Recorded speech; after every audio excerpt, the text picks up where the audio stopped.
Welcome to the Barclays Center in Brooklyn, New York for the Barclays Center Classic presented by Continental Tire. This is undoubtedly the marquee matchup of this entire tournament. Two ranked teams, Minnesota and Alabama, and they are ready for this one. Hey everyone, I'm Kristen Balboni. I will be your sideline reporter for the game. And as you know, if you're watching this game, we are broadcast exclusively on Facebook.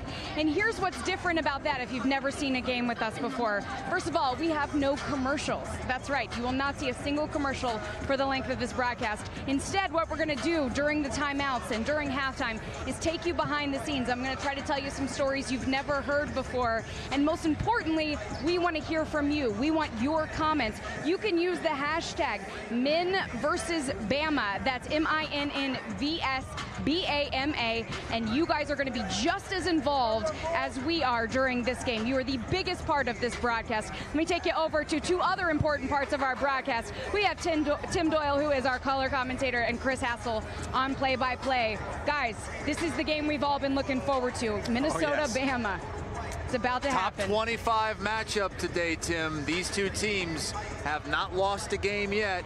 We were salivating at the thought of this game when we saw these two teams pick up wins yesterday. Well, Alabama's electric as far as from a scoring standpoint. And Collin, Sexton, if you haven't seen the freshman play, as dynamic as anybody in college basketball. But when I look at Minnesota and their starting five, they have Final Four written all over for them. So this is a game when the committee goes and looks at your resume, when you're looking to get into the tournament, that really resonates, really jumps off the page. Kristen, this is an interesting game for both of these fan bases, considering the football games being played at this exact moment for these fan bases. Absolutely. I'm suggesting the double screen setup. I think you put your football game on TV, you set up your laptop right in front, and away we go. I'd actually love to see pictures of that.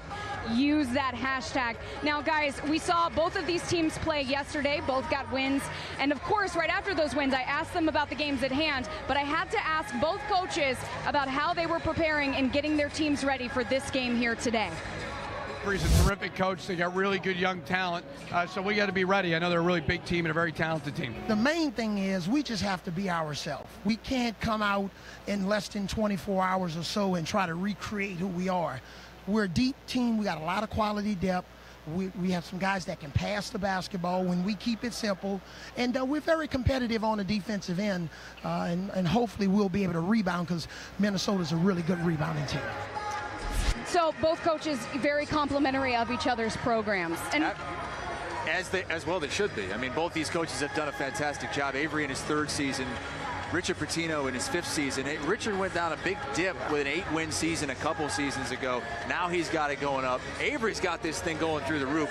Best recruiting class in school history. Well, you get a guy like Collin Sexton. He's more than likely going to be a one-and-done guy, but this could really be a special team for Alabama, and what an outstanding venue this is to be in the best city in the world, in Brooklyn, playing a great matchup against Minnesota. So I think Minnesota's size and their athleticism is going to end up giving them the edge down the stretch. We hope it's as good as the first game we brought you on Facebook today, and both of these fan bases familiar with the two teams that played. UMass led by 10 points with 4.5 minutes to go against BYU, and BYU came back at a game-winning dunk in the final 5 seconds of that game. So we have Tip coming for you in just about 6 minutes right here on Facebook. We'll pause and be right back. Goodness. Finishes. It's going to be all over every news channel tonight. Stadium is your new national sports network, the only 24/7 network available on both television and digital devices without a cable subscription. We've got live and classic games, daily live studio shows, and original programming. Check your local television listings or go to watchstadium.com and click where to watch. Stadium, welcome to the game.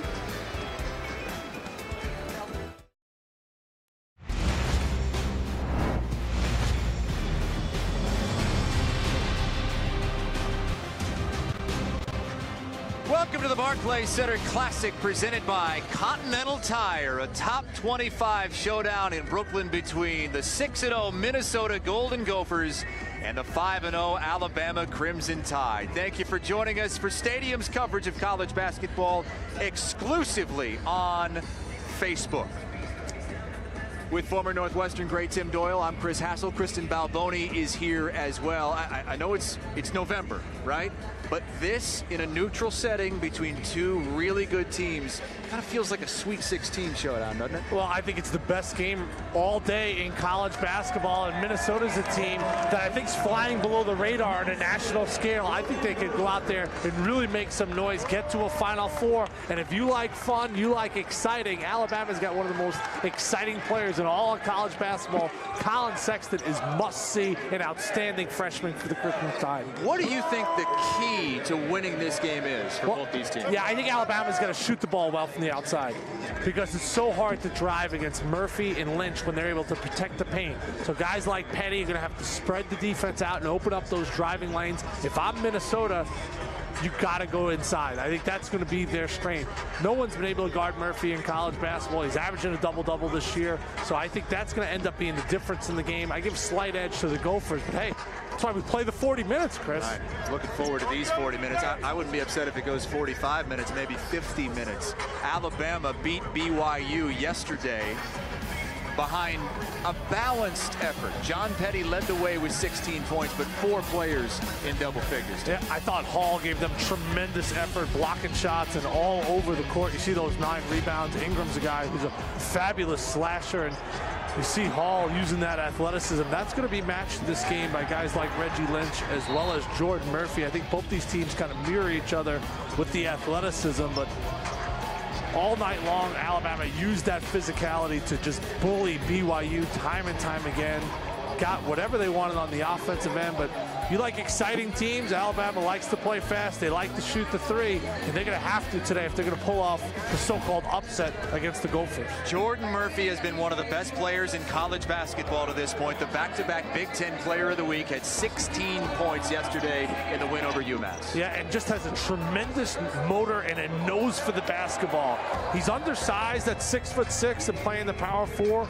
But he can still get in the lane. He's got great touch. He's not an outstanding outside shooter, but he's got great pep in his step, and you can see him rise above. He reminds me a lot of Draymond Green. He's got great feel for the game, and as that shooting comes along, he is going to be unstoppable for the Gophers. Look at the starting 5s for both teams in this game, and Minnesota's starting 5 might be the best in the country. I don't think that's a stretch. You know, we haven't talked about Nate Mason. Oh, by the way, he was first team All Big Ten last year. Amir Coffey, maybe their most talented player. He was all freshman as a freshman up in the Twin Cities. And Herb Jones, I really like for Alabama. He could do so many different things. Really their glue guy for Avery Johnson's crew. Jones has really been making waves on the defensive end. Had 4 charges a couple games ago against UT Arlington and had a few more yesterday in the win over BYU. Fans are getting into it. They're excited. They're ready to go. So are the head coaches. Richard Pitino, the son of Rick Pitino, making a name of his own. 5th season at Minnesota, had a school record 23 wins last season. He was Big Ten Coach of the Year. And he talked about struggling in 2015, 2016. They went 8-23, but last year got back to the tournament. Some would say an unlucky draw. They saw Middle Tennessee, who had an outstanding veteran squad. They got knocked off in the first round. But I believe this Minnesota Golden Gophers team has Final Four written all over them. Well, what about Avery Johnson's team? Avery in his 3rd season there at Alabama, former NBA Coach of the Year in 2006 with the Dallas Mavericks, and he's got the Alabama program on the rise into the top 25 and could make a big jump if they get this win today. It's an exciting time to be an Alabama sports fan. Obviously, Nick Saban's got things going in the right direction on the gridiron, but you look at this roster, and with the exception of Hall, all I see is freshmen and sophomores. So this is a group, who knows how long Sexton's going to be in Tuscaloosa, But Ingram and Petty and Jones, they're going to play some valuable roles, as this certainly is a tournament team. And when you look at Kentucky's struggles in Florida, I think Alabama is going to be amongst the upper echelon in the SEC.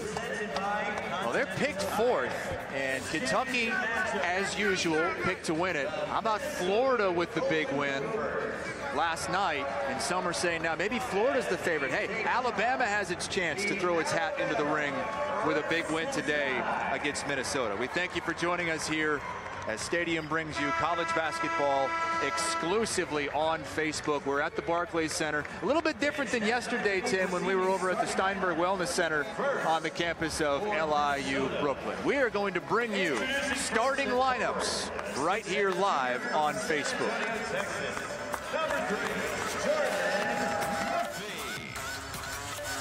The center, 6'10" redshirt senior from Edina, Minnesota. Number 22, Reggie Lynch. At guard, a 6'5" junior from Queens, New York. Number 1, Dupree McGrayer. At guard, a 6'2" senior from Decatur, Georgia. Number 2, Nate Mason. And finally at guard, a 6'8" sophomore from Hopkins, Minnesota. Number 5, Amir Coffey. The head coach in his 5th season is Richard Pitino.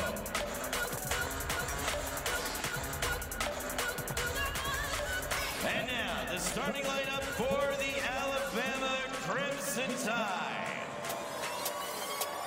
At forward, a 6'9" junior from Luverne, Alabama, 0, Dante Hall.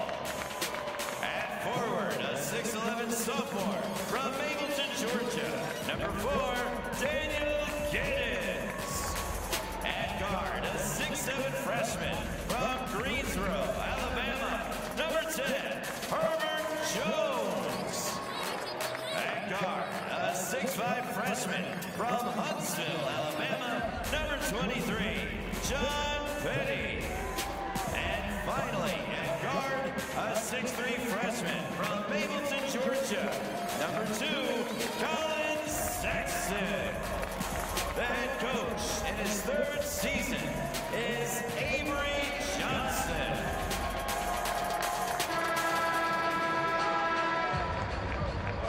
We are ready to go here at the Barclays Center. Before we do, send it to the 3rd member of our crew, Kristen Balboni. And Rick Pitino here watching his son. I know Richard's got a lot of family here, and he said it really means a lot to have them here supporting him. And guys, we know these are 2 very passionate fan bases, Minnesota and Alabama. So we want to hear from you. You're a part of this broadcast.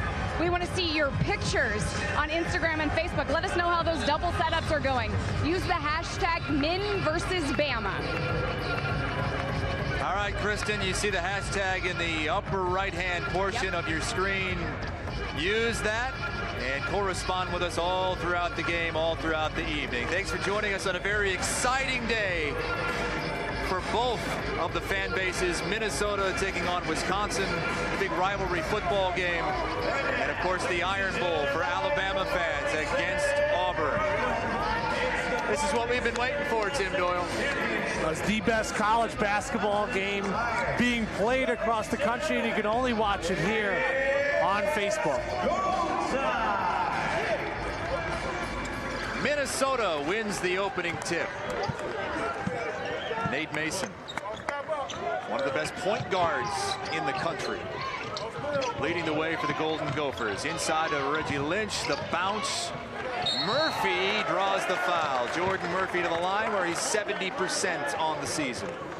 Alabama foul called against number 4. He just has such a tremendous feel for the game and good catch in traffic, and he's able to get Giddens in the air and get to the free throw line. He's kind of a throwback player where he does a little bit of everything. Excellent rebounder. He's unselfish. And that's a quick hook early for Avery Johnson. Herb Jones subs out of the game. Just talking about how great Jones has been on the defensive end. He'll bring in Dazon Ingram to replace Herb Jones. 2-0 Minnesota after the free throws. Let's check out this awesome collection of Alabama freshmen. I don't think I've ever seen that before. And I've probably watched 3,000 basketball games. You were never yanked that early? First possession of the game? No, I've never seen that before. Mason, a pull-up three. Got it. 5-0 Gophers.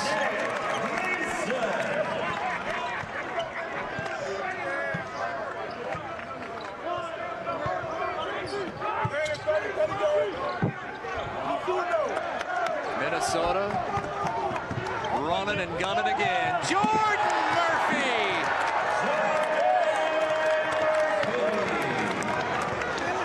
I said this could be a Final Four team. Am I crazy, Chris Hassel? No, you're not crazy. Minnesota's going to be in the top 10 if it wins this game today. Ingram left his feet. Oh, Hall got blocked by the backboard, and here come the Gophers again.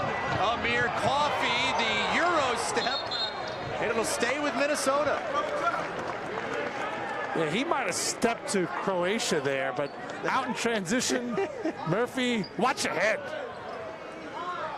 I'd call that the Euro-Asia step from Amir Coffey. Not called. We're in an NBA arena.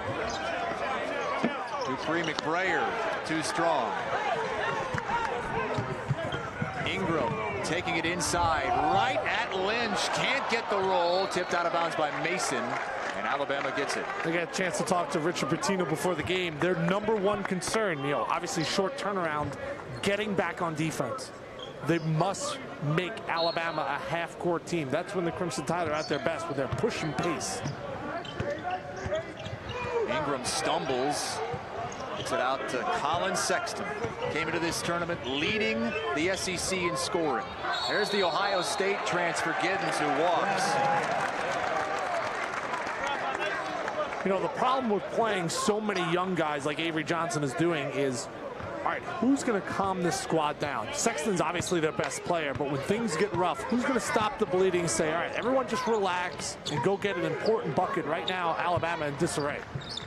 7-0 Minnesota. 2 minutes gone by. Mason thought about it. Murphy travels.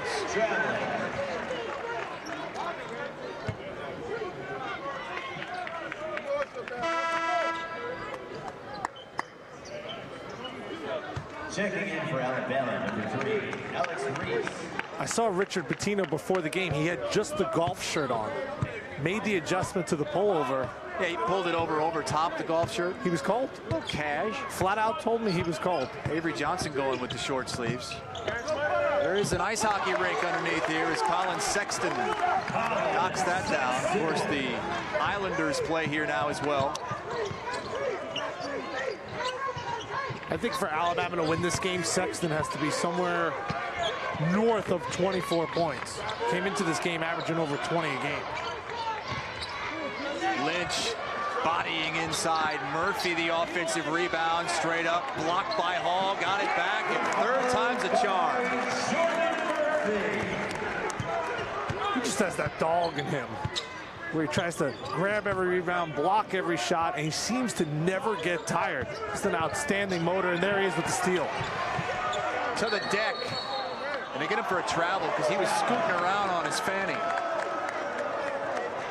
By the way, if you want to hide the comments, folks, swipe right. That's how you hide everything, get the crystal clear screen. Excellent hustle here by Jordan Murphy, just staying with it. He's got great touch down low. I gave my top 20 players in college basketball on the Rally Show. Check that out. 6, 11, and 1 Eastern every night on Stadium, and I did not have him as one of my top 20 players. I made a mistake. Good plug. You get to redo that. Hey, it's a block from Lynch, and here comes Coffey. Minnesota's got the numbers. Coffey the bounce, and Mason had it stripped. They get a foul on Collin Sexton. Crimson Tide foul. That's to number 2, Collin Sexton. This is what makes life so difficult. He leads the country in block shots. Reggie Lynch over 5 a game. And that what I thought was going to be the difference in the game was the interior presence of Murphy and Lynch. And so far, both guys are making their presence felt. Only had 2 blocks yesterday. Mason knocks down the first. Mason, a guy out of Decatur, Georgia, a senior now, first team all Big Ten last season, one of 50 on the preseason Naismith watch list. He says he doesn't play with a chip on his shoulder, Tim. Plays with a boulder on his shoulder. You think that's funny? I think it's interesting. Sounds like a t-shirt. If you're Alabama right now, I want Sexton trying to make something happen. Get a ball screen. There it is. Great defense from Lynch as he swats it out of bounds. Already his 2nd block of the game. You're right, Tim. These big men inside wreaking havoc early for the Gophers. What makes it so difficult to play against is you can't simulate that in practice. You can talk about it, you can prepare for it, but when you go up against a guy like Reggie Lynch, he can affect the game in so many different ways. You're going to have to make some of those. Alex Reese misses. Gophers looking to go up double digits in the first 4 minutes of this game. Coffee splitting inside the dish and dunk from Jordan Murphy. But they wave it off. It's a charge. What do you think of the call? Got to see the replay. Obviously the hardest call in all of basketball. The arc there has made it easier for officials. I think that's a good call. It looked like Smith was outside the arc. You leave your feet like Coffee does, you put yourself in a bad situation. And maybe that's what jumpstarts Alabama here, because it's been all Golden Gophers at the start. 11-2. Back into the game is Herb Jones, who was taken out after the opening possession when he picked up a foul. Ingram cut off and traveled, and Reggie Lynch forced it. Well, see what kind of adjustments Avery Johnson makes after this opening salvo from Minnesota. 11-2, Golden Gophers. Over to Kristen Balboni. Yeah, guys, talking about Avery Johnson. He has been roaming up and down in front of the bench, trying to fire his players up, and he certainly knows this arena well. I was talking to him a couple of days ago, and he said it is his first time being back here since he coached the Nets. That was back in December 2012 was his last time here. He said he's really excited to be back, and you could tell that he didn't just say that. He really meant it. He was talking about some of the remodeling that they've done. Earlier today, there were workers from Barclays coming out and putting them decals out on the court. They came over to him. They said, "Hey, coach, how you doing?" You can tell he's got a lot of love for this place, and we know that he would like to come out with a win here today. Tim, Chris? Kristen, thanks. In interesting context.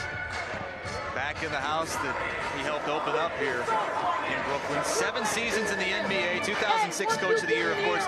As a player, he was an NBA champion in 1999 with the Spurs. Get to your bailout. Come on now. Go, man. Go. If the music wasn't so loud, we might be able to hear him a little bit.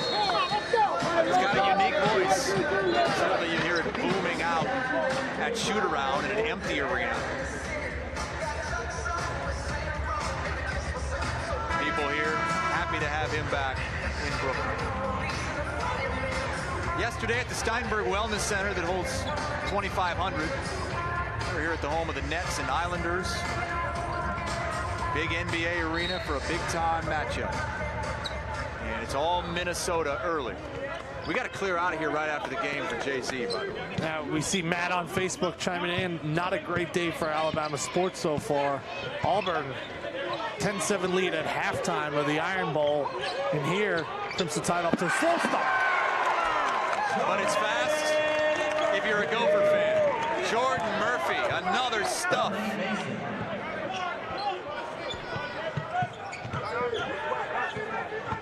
Sexton trying to create something. Another freshman Jones, and that is an ill-advised pass inside. Another turnover for Alabama. Here comes Minnesota, up 11. Mason, 3-ball, no good over the back. Take another look at that alley-oop. Yeah, out of a timeout, this is a set play. You see Murphy there. He's able to get to the corner. Great execution against the zone. Avery Johnson's trying a few different looks right over the top, and guess who? He's already been named Big Ten Player of the Week, not once, but twice, and the Gophers are off to a 13-2 start. First player in Gopher history to do that. That 3 off the mark. Ping-ponged around, and that'll count, plus the foul. Galen Smith, another freshman from Clinton, Mississippi. He did not play last game. Maybe he'll play a big part in this one.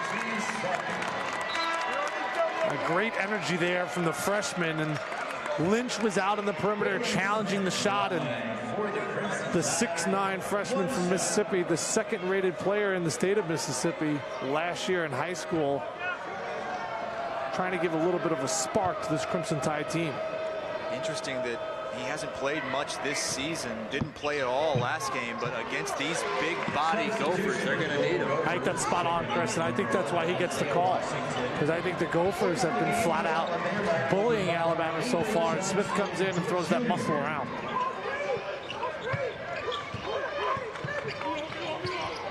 (13-5). Coffee the bounce inside to Murphy, and Murphy's fouled. Jordan Murphy so active early. 8 points, 3 rebounds, already a couple of blocks. Jordan Murphy has made 1 3-pointer this year. Right, that is not a strength of his. It's actually probably his biggest weakness. We saw that 3-pointer yesterday. That's right. Banged it home against UMass. If he learns how to shoot the 3, he will make hundreds of millions of dollars in the NBA because he has such a wonderful feel for the game. But if you can't shoot and be a reliable shooter, it's hard for you to play. At the college level, he's exceptional because he's such a great athlete. But I think he could be a very unique talent at the next level. And he reminds me so much of Draymond Green. Now, he's a junior. You worried that he might not be coming back for his senior season? That's a great question, because I think NBA scouts are drooling over the potential that he has. Oh, another block from Lynch. Coffee lost the handle a bit, may have carried it, but they don't call it. Washington out of Harlem, and the freshman scores at home, and he's got a big contingent right behind us.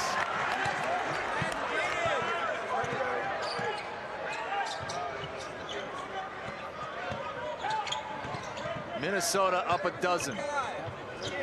Herb Jones baseline cut off, and a reach-in foul will be called on Minnesota.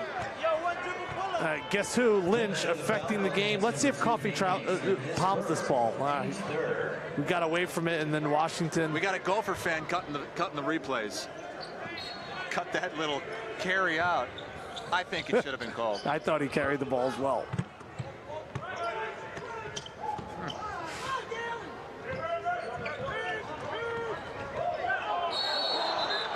Murphy ties him up, but before that, it's a travel. Yeah, guess who was in the right place at the right time? You know, and you see Draymond Green, he kind of fulfills that role for, in my eyes, the best team in the NBA, the Golden State Warriors. I love this Minnesota squad because they're not predictable. Lynch can affect the game in so many different ways. Murphy, Coffee, Mason. Prayer's a guy who can go out there and get buckets, and then you bring Washington in as that spark plug off the bench. 5 turnovers in the first 4.5 minutes for Alabama. Again, the friendly hometown bounce for the freshman Isaiah Washington. Mr. Basketball in New York last year out of Harlem. Was that a jelly? Avery Johnson Jr. The slick little finger roll.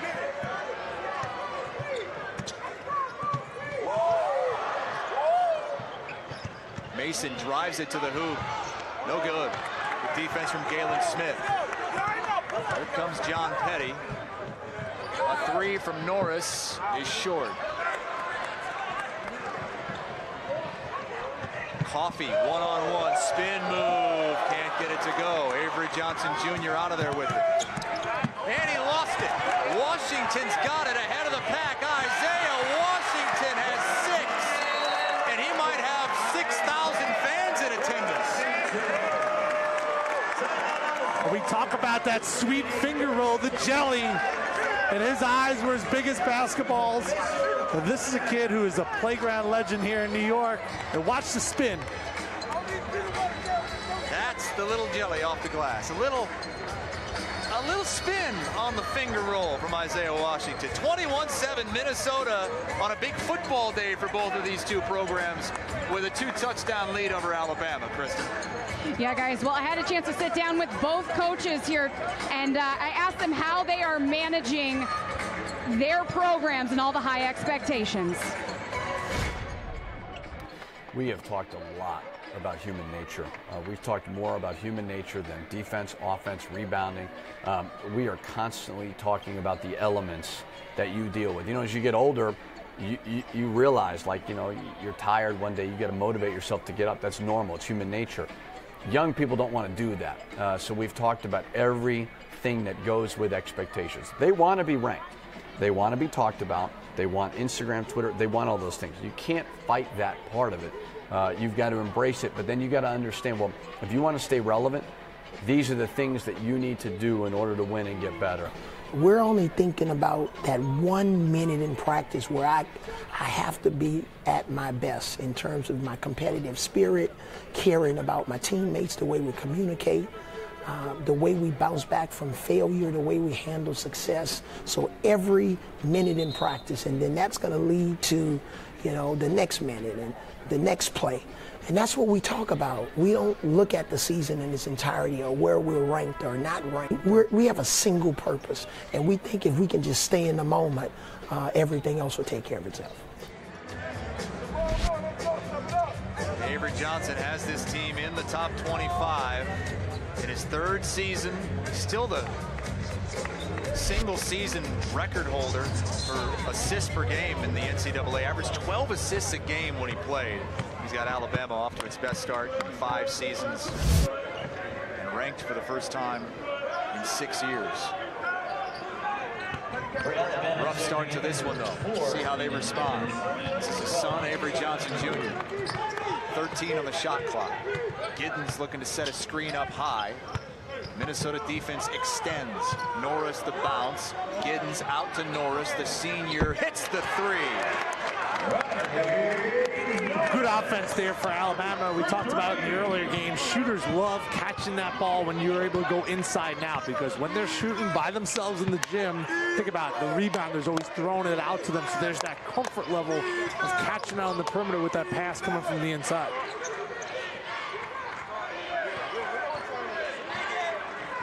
On the shot clock. Nate Mason calling out a play. Has Washington at the buzzer. No good.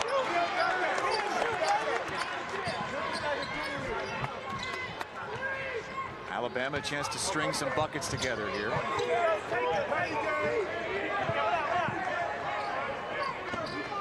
Ingram going right on Washington. Gets it swatted by Murphy.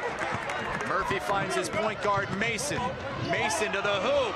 No. Murphy, offensive rebound. Got it. If loving Jordan Murphy is wrong, I don't want to be right. 12 points already.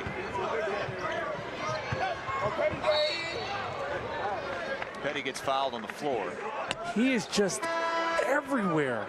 On every play, defensively in the right spot. Gets the steal, gives it up to his point guard, runs the floor. Might have been a foul there. Still wins a 50-50 battle. Then he has such great soft touch around the rim. And this guy is tremendous.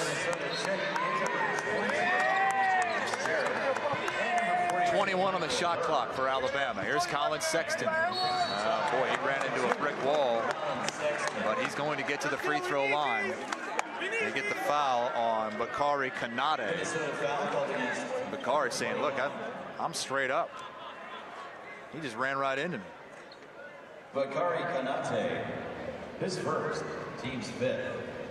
So free throws coming for Sexton, averaging 22 points a game, 64% from the free throw line. Just 18 years old. Consensus top 10 player nationally. We send it over to Kristen. Yeah, guys, we want to see those double setups. We got 2 good football games for both of these programs going on right now. Hashtag Min versus Bama.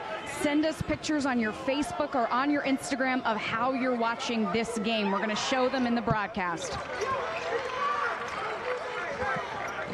It's been all Wisconsin in the game of the Twin Cities, 17-0 Wisconsin. Alabama now has a lead on Auburn, 14-10 in the third. Down by 12. Michael Hurt in the game for Minnesota. Washington tries to split the double team and turns it over. Here comes Sexton. Gets around Kanade. Sexton all the way. The finger roll. He has such a tremendous gear when he's out in the open floor, and almost Russell Westbrook-like the way he attacks the rim. The last couple of possessions for Alabama have been very good defensively, and now the turnover for the Gophers. Momentum starting to shift a little bit to Avery Johnson's crew. Offensive foul. And they get Devontae Fitzgerald, the redshirt senior from Atlanta, who was at Texas A&M, transferred over. 10-point game. Minnesota's led by as many as 14. Sexton, stutter step out to Norris. Wow.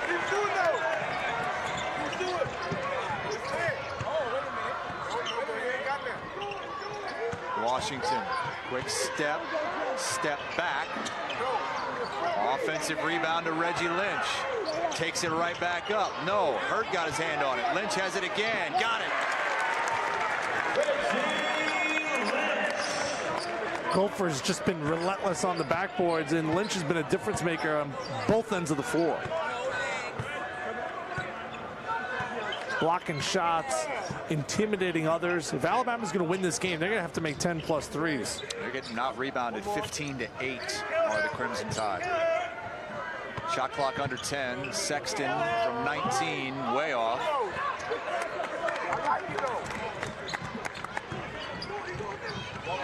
Mason out to Fitzgerald. He'll take that. And Giddens lets it go out of bounds to Alabama. Get into it, Petty. Get into it, Petty. Checking in from Minnesota, number 123, McBrayer. Herb Jones is in. Giddens, Norris take a seat. Avery Johnson is back out on the floor as well, replacing John Petty, who hasn't done much of anything in this game. Petty, the reigning freshman of the week in the SEC. The Minnesota coaching staff told me that they want to force Collin Sexton left. They want to get him away from his strong hand, his dominant hand. Jones, short. Avery Johnson, the rebound. Somebody's got to box him out.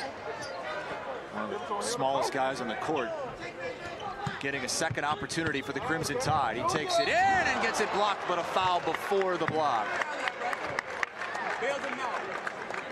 What's going on? Fitzgerald picks up number 2. Alabama's had some success dribble penetrating. Problem is Reggie Lynch is waiting there for you, so you're able to get in the lane. Now you got to find the shooter here. Now fortunate enough you're able to get to the free throw line, but for Alabama to win this game, they're going to have to go out there and bury some perimeter jump shots. Free throw no good. Alabama struggled from the line so far this season, 57%. Jordan Murphy comes back in. What are they shooting from the field as a team? 54%. Almost as good from the field as the free throw line. I knew that. I was just testing you, Chris. Not shooting it that well from the field in this game, though. 25%. It was 5 of 20 to start this game.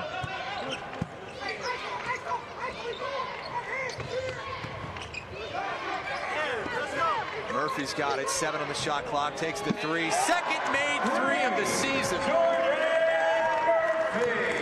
That's what you said you want him to do, to make hundreds of millions of bucks in the NBA.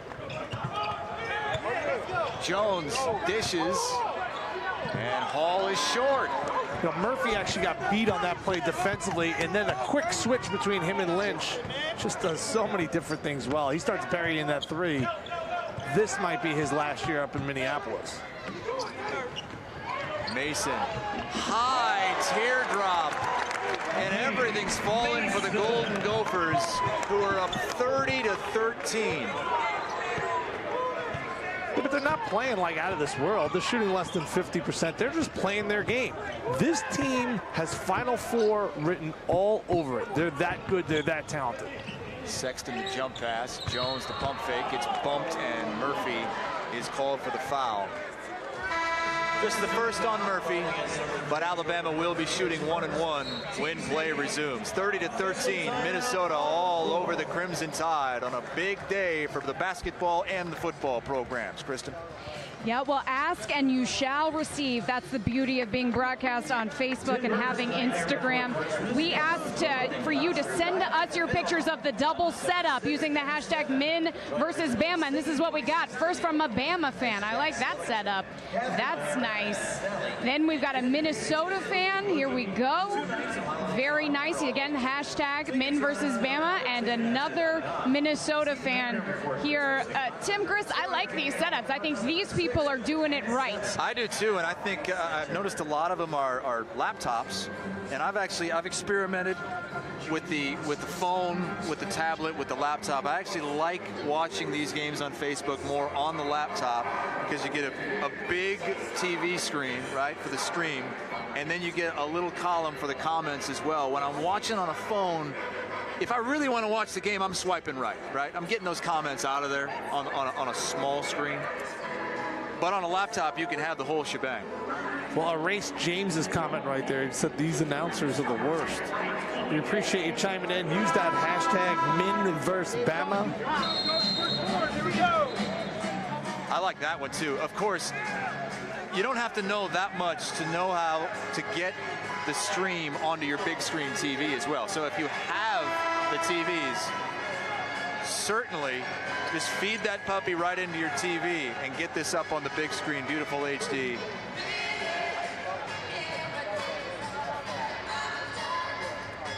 Minnesota fans are loving it. Herbert Jones at the line for Alabama, shooting 1-1. 1-1 for Herb Jones.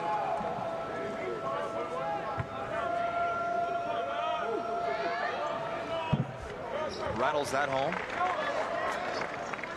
Alabama 5 of 21 from the floor, 1 of 6 shooting threes. They're being out rebounded 18-10.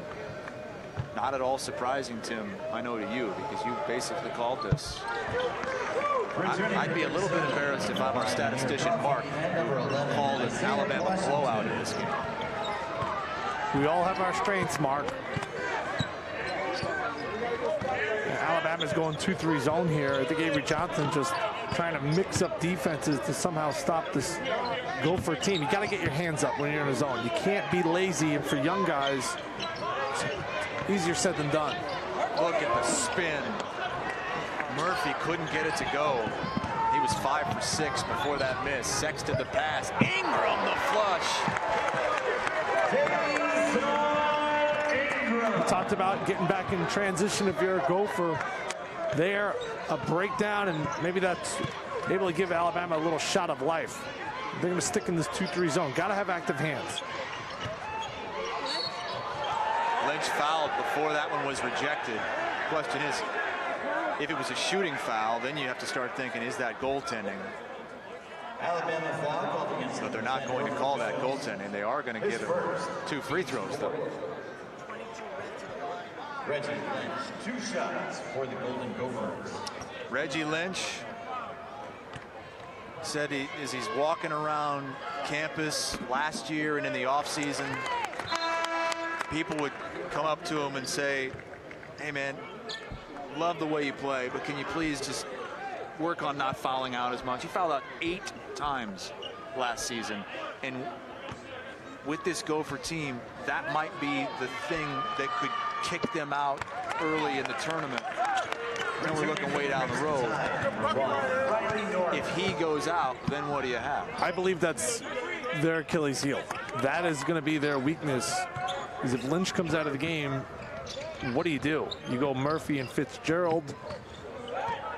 You move Murphy to the 5. It just really puts them in a bad spot. And there he is with the steal because he's such a difference maker on the defensive end. Bad decision by Jones to leave his feet.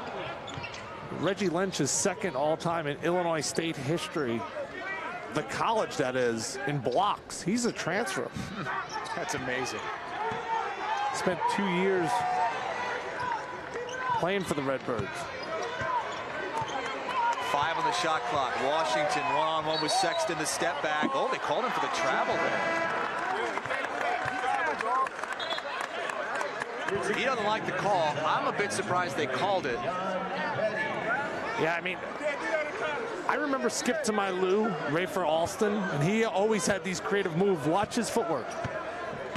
Look, it is a travel in college. That's not a travel. It's a travel in college. It's not a travel in the NBA. I remember them. They used to call that on. I call him Skip, Rafer Alston, all the time. He was so creative with the basketball. I think sometimes he would fool the referees.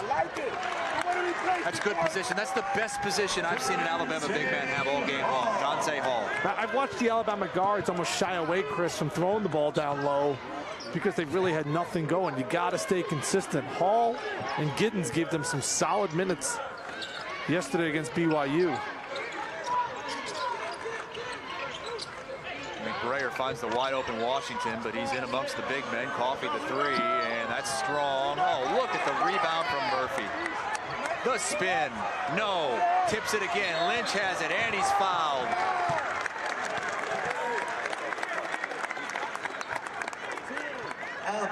Now, the biggest concern coming into this game was Collin Sexton. You see them forcing him left once again, the double team a little late. A good drop off to Hall. But that's something to watch out for on this broadcast. They're going to force the sensational freshman to his offhand. You see him, number 2 in white. McDonald's All-American. He won the slam dunk contest at only 6'3". He is an amazing talent, and he garners a lot of attention from the defense.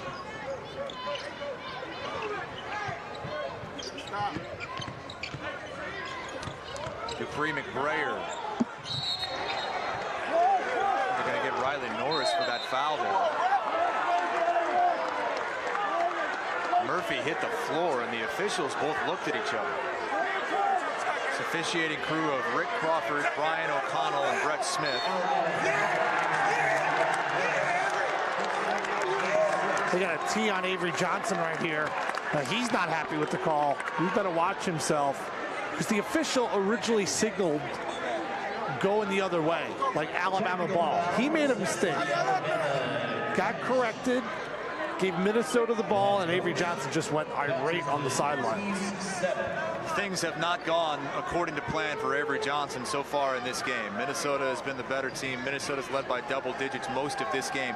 That was tough. Watch the bottom of your screen. It's Murphy. Norris did have the arm wrapped around Murphy's shoulder, and Murphy was the one that hit the floor. And this is where they teed him up. You see Brian McConnell there trying to settle down Avery Johnson, but he's hot right now. His team is struggling.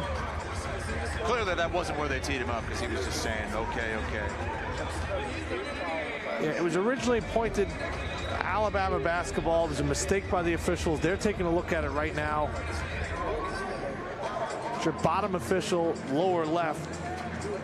He's the one who signaled the call. Again, it's 2 guys fighting for position there. I honestly think that is a foul on Riley Norris. Watch the referee under the basket. Now Murphy was just... He signals and watch his hand. See, right. He's pointing towards Alabama.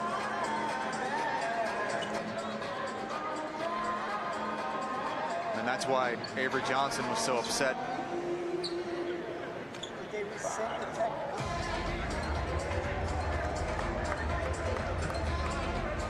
The officials looking to sort this thing out, because there's, I mean, it's a loose ball foul and everything else. Nate Mason is going to attempt the technical free throws. He'll get 2. 14 of 17 on the season.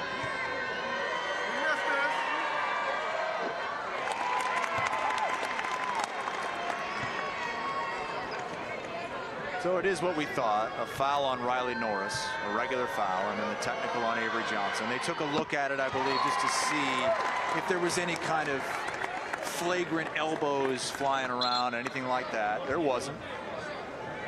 I think in the end, on the foul, the officials got that as right as they could. I don't know if what Avery Johnson did warranted a technical. That'll count.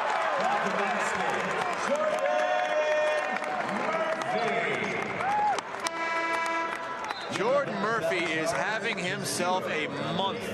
17 points and 9 rebounds already in the first half. He just has an old man-like feel to the game where it's never moving too fast. He always is in the right position. And right now, he's a man amongst boys. He is basically bullying Alabama in every sense of the word. A double-double in every game this season. That's going to continue. Sexton around and out. You see that left-handed dribble? That's what Minnesota wants. They want him doing everything with his offhand. Collin's so good when he's able to turn the corner with his strong, dominant hand, his right hand. Alabama's got to be careful not to let this thing get too far away. Good defense there by Sexton. McBrayer, oh, he rose to the rim. No foul is called.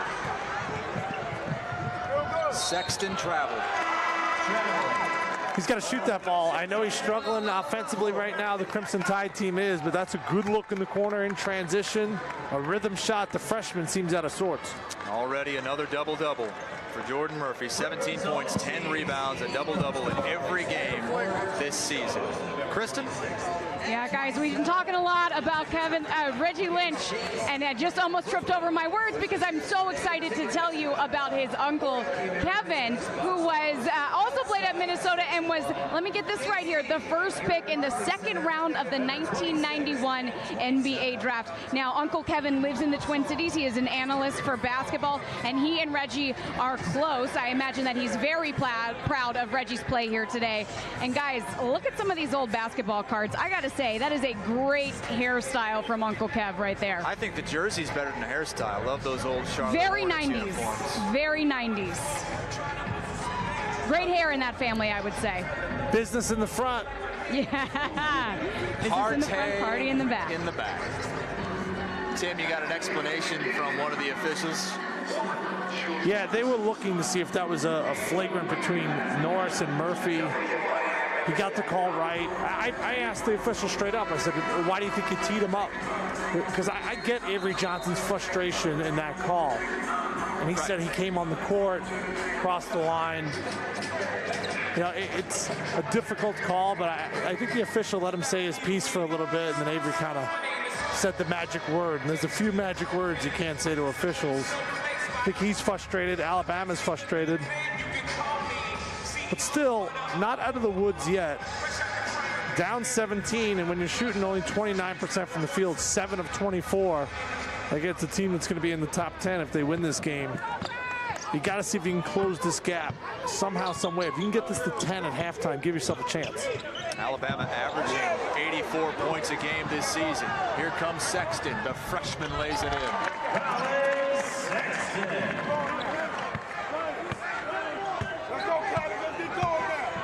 15-point game, 3 minutes to go. You know, when I would be in timeouts, I loved when the coach would say, hey, we're down right now, which was often at Northwestern. Let's try to close this gap. Let's try to get it to 10. Let's try to get it to single digits, and that's what Alabama's got to try to do.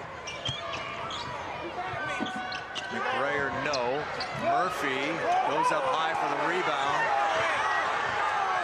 Out to Mason for 3. Short. And now a whistle away from the ball. Alabama foul called against number 12, Dason Ingram. His second. Yeah, That's on Ingram, Tim. This last possession is not going to go up in Springfield. Oh, boy. Yikes. Two guys running into each other, and then Sexton, right time, right place for the freshman sensation. Lynch at the free throw line after the foul on Dason Ingram. 1-1. It's the roll on the first.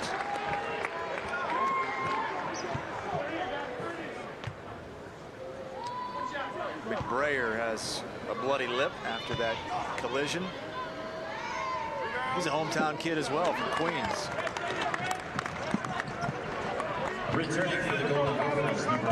Minnesota 12 of 13 from the free throw line.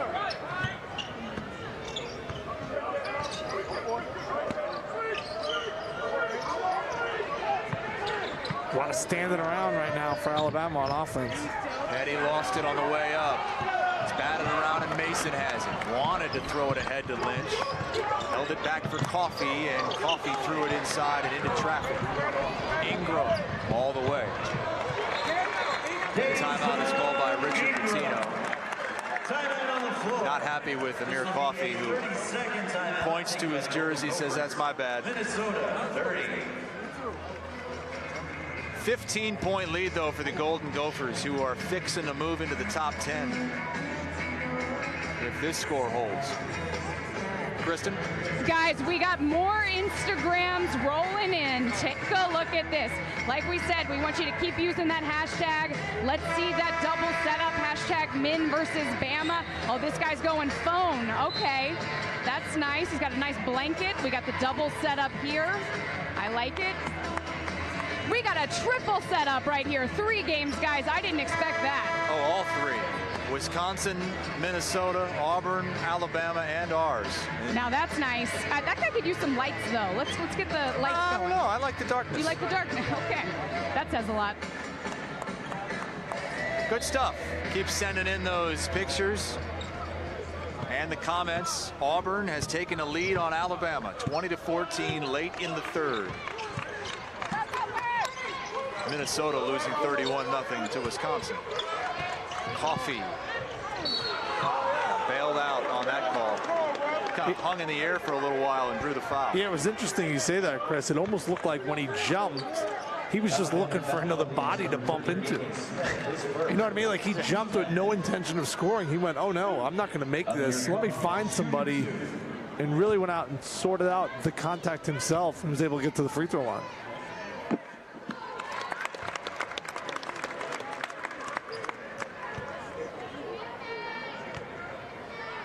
Coffey under 60% at the line. Watch Sexton. See, everything's going left.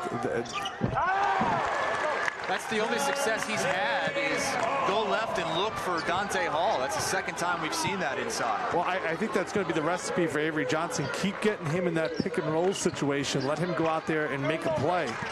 So talented, Sexton. Great pass there. Mason, the dish, Murphy bodies in, gets it blocked from behind, but he just keeps coming. Misses one, no problem. I'll get it back and I'll score it the 2nd time. He has 19 points and 11 rebounds.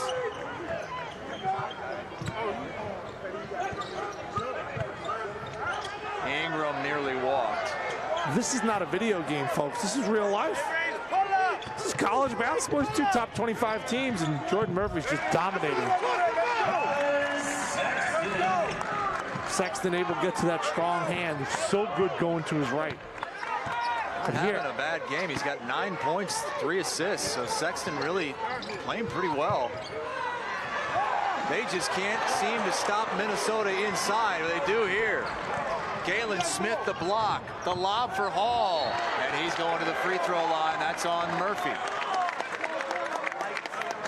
Foul number 2 on Jordan Murphy. And 2 shots coming for Dante Hall.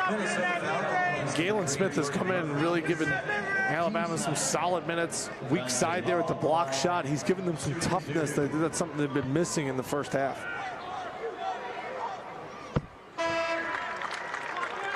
Herb Jones coming back in, replacing John Petty. 31 seconds to go, so the shot clock remains on.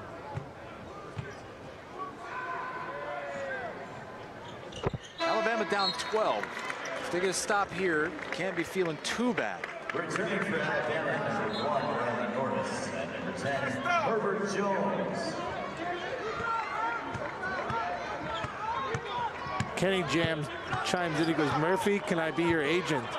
Kenny, I'll tell you this right now. I want to be a part of that group too. Jordan Murphy has just been an absolute beast. Just give me 1% of everything coming his way. Minnesota taking it all down. Again, just a 1.5 second difference. Shot clock to game clock. Shot clock to 5. Mason with 3 on the shot clock. With 2, Mason the bounce, and it's a shot clock violation.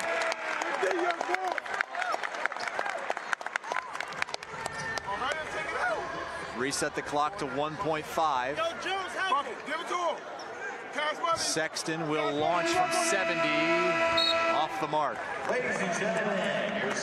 Could have been worse for Alabama. It could have been worse. Sexton had some words. He's a little bit frustrated, but they're still in this game, only down 12. Yeah, we talked about maybe getting it to 10. Close enough. They did not play good basketball the first 18 minutes of that first half, but the last 2, I think they started to figure out an offensive rhythm. Sexton was able to get some buckets, find his teammates. You know, Alabama, they're so talented, but they're still young. Minnesota came out and kind of punched them in the mouth, kind of set them back. Avery Johnson did a nice job of mixing and matching his lineup, but the difference in this game has been simple. Jordan Murphy, what an absolute beast. 19 points, 11 rebounds. He's the difference maker so far. Kristen, what do you have for us? Guys, I am here with one big Minnesota fan. Sir, tell everyone at home your name.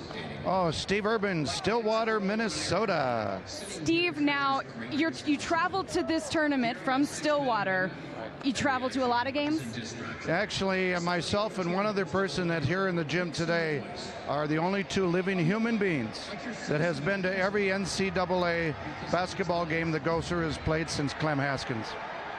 That is amazing. Now, why is that? What makes you want to get to all of those games and keep that streak alive? Well, once you're a Gopher fan, and if you've ever been to Williams Arena, it's an unbelievable place to watch basketball. And 2 years ago, we were down. It looked like we were going in the wrong direction, but all of a sudden, Patino brought us together. And now we've got a very nice team, and we would have followed them if they were 1-18 or 18-1. Of all those games that you've been to, which one stands out the most for you? Well, I'll tell you what, one of the games that I think was most interesting, well, actually there's 2, but one was playing Middle Tennessee State in the NIT in Middle Tennessee State's home court, and everything was blue except for a few gold. And it came down. I mean, it was like an avalanche of blue people. And the Gophers won that game, and it was fabulous. The other one was the infamous call by a Southeast conference referee against us back in 1989 with Willie Burton, and we would have went to the Final Four. And they called it against us. Now, Steve, I've noticed these shirts. That's how I spotted you from over there at my perch. Tell me about these shirts, because you and your friends have them on. Well, you know, we're playing Alabama, and of course everybody knows Sweet Home Alabama, but nobody knows Sweet Home Minnesota. So, and we have a lot of lakes, so we're Sweet Home Minnesota, where the lakes are so blue. I love that. Now let's talk about this game. How are you feeling at the half, 41-29? Well, I think we got off to a very good start. Don't underestimate Alabama. And I think that our kids are playing pretty smart. Few stupid mistakes, but pretty smart. So if we can continue that the second half, there's no question that we can win the game. But you know, these are young kids. These are kids in college sports, so they have to keep their mental about it. If we keep our mental, we can win it. Steve, I think you might have a future as an analyst. I just want to point out Steve's friends back here, they've all got on the shirts too. Love the shirts, guys. Sweet Home Minnesota, where the lakes are so blue. Thank you so much, Steve. We really appreciate you taking the time. We're going to send it back to the studio for the top 5 plays of the week. Of Continental Tire.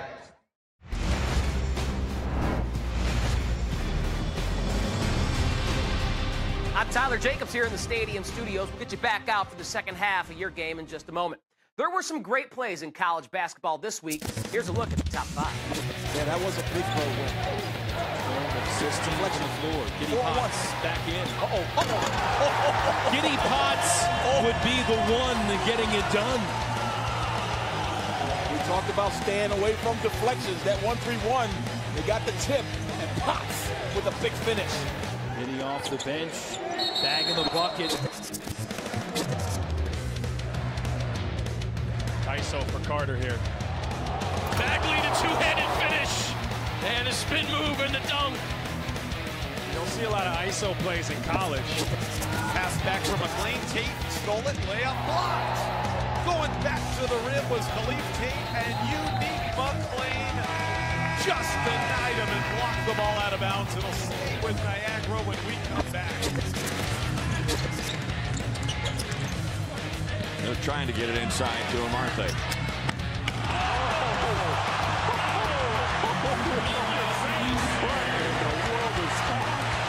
That was a little frustration from wanting the ball.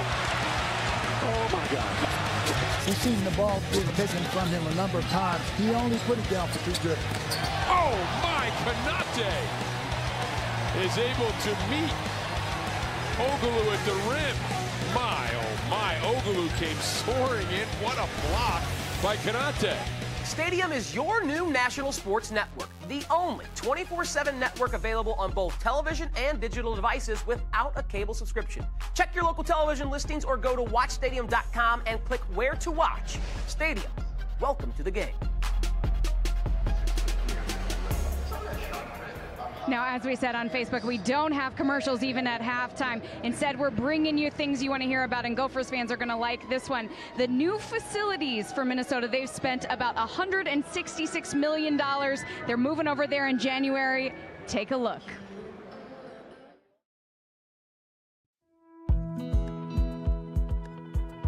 Well, time is so precious, you know, and when you can have one facility where all student athletes can be impacted, I mean, from an efficiency standpoint, they can eat, train, get their academic tutoring, academic training, all in one facility is just phenomenal. So let's talk a little bit about the academic center. What is this space going to do for the academic resources that our student athletes have available to them? You know, well, first off, you know, as you know, we're the highest rated school in the country, public school in the country with respect to student athlete academic success. And when you can go from 8 tutor rooms to more than 30 tutor rooms, it's going to have an impact, you know, just from a spacing standpoint. And now you can come into this new facility where we can all be together in one location. There's no doubt it's going to have a huge impact. As we're walking through the nutrition center, tell me a little bit about how this is going to change the daily lives of student athletes. The cool thing for me is obviously you have a new state-of-the-art facility.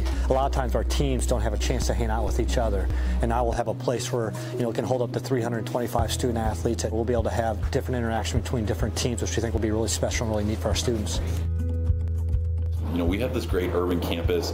You can look out the window here and you can kind of see your future is right across the river there, just a couple of miles away. Without a doubt, this is my favorite part of the tour. You know, I've had a chance to walk through here many times, and when you walk through here with recruits and you can actually see the downtown community, you know, in my mind, there's no doubt we're the most aggressive school in the country with respect to what we're doing from a leadership standpoint in our Leadership Excellence Center. You know, with the 18 Fortune 500 companies right here in the metro area, we're not a typical college town. We want to make sure that our student athletes, that again, we prepare them outside the classroom, outside the playing fields. We have a degree of care for every individual. You know, you talk about the 80 different majors out of our 750 student athletes.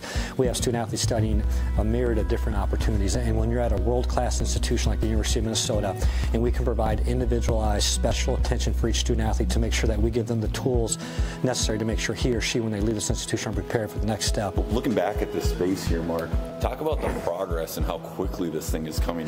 This is the ultimate team effort, you know, whether it be our staff, Mortensen, the subcontractors who are working on this facility. You know, I was here 2 weeks ago and none of this equipment was here.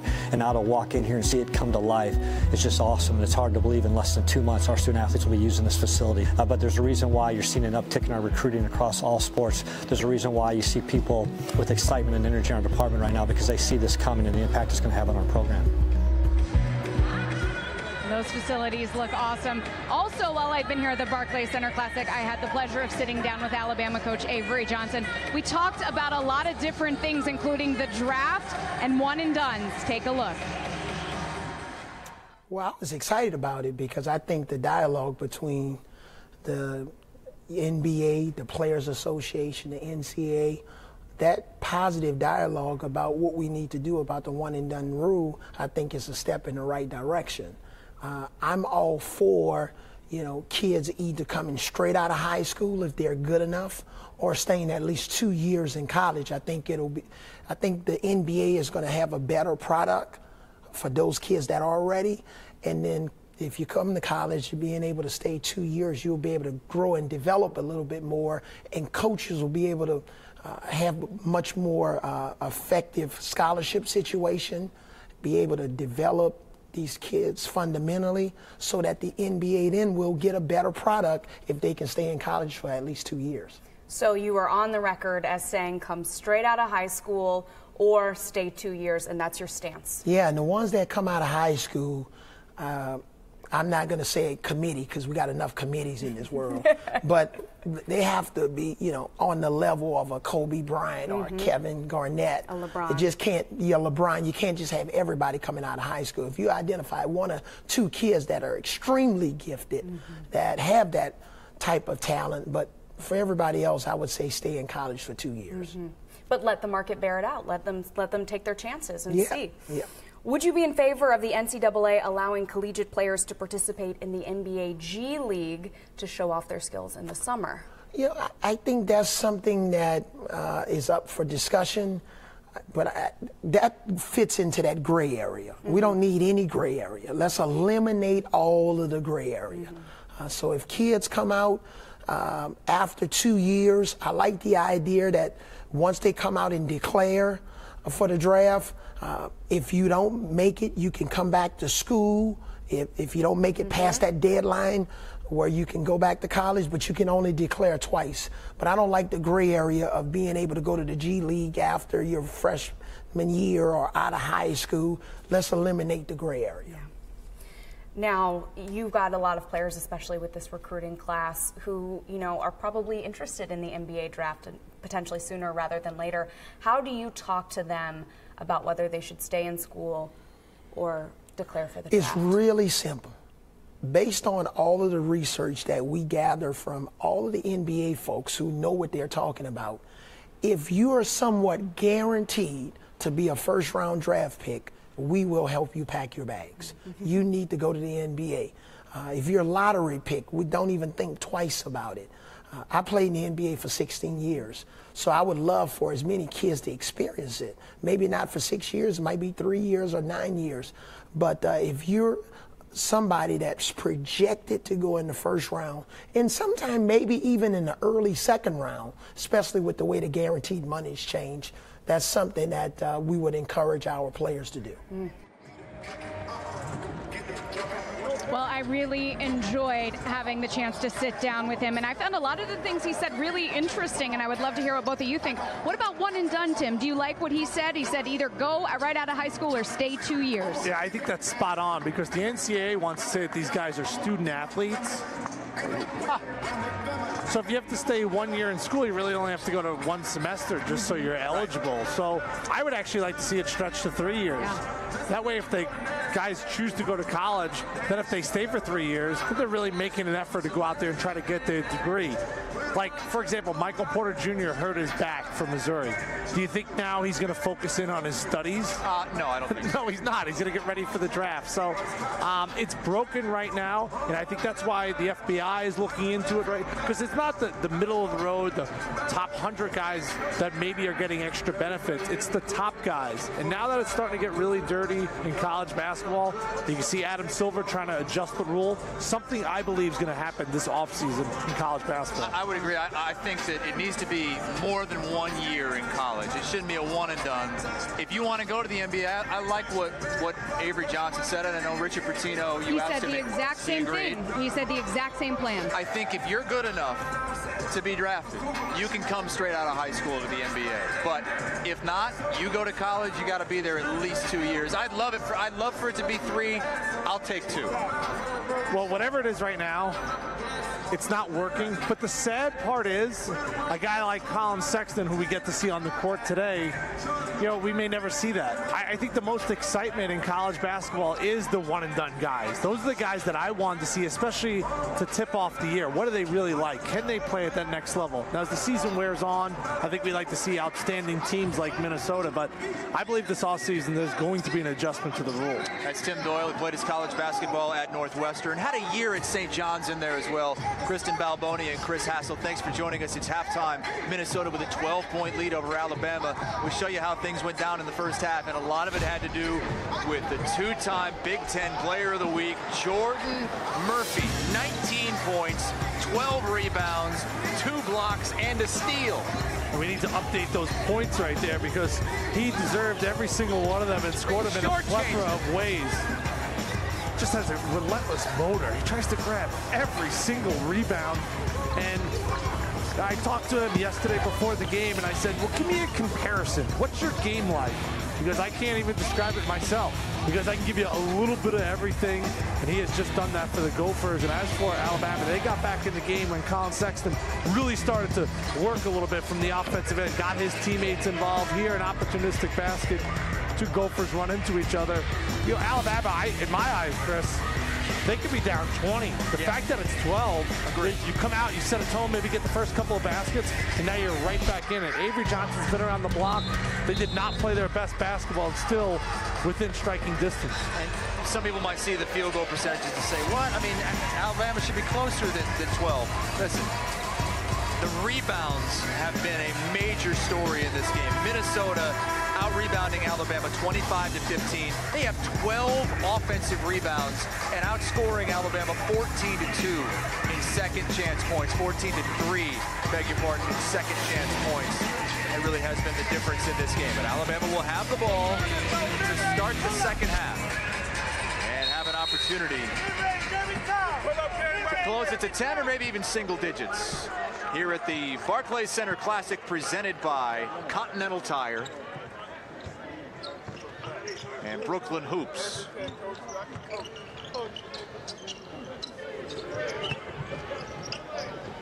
Sexton to Hall, and Hall with the tip again, and they're going to get over the back, I believe.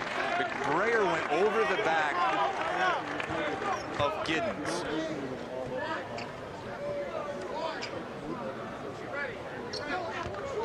Giddens had a tough first half. No points, no shot attempts in 6 minutes. He only had one foul. First on the team in the second half. We have not called John Petty's name a lot. Came into this game averaging over 15 points a game, and the freshman held scoreless in the first half. Turnover. That is turnover number 10 for Alabama. Giddens looks like he's just looking for somebody to hit. I mean, he would be one heck of a tight end.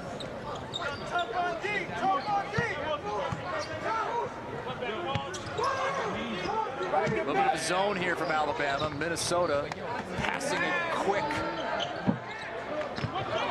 Murphy, another offensive rebound. Jordan Murphy's 8th offensive rebound of the game results in 3 more for Nate Mason.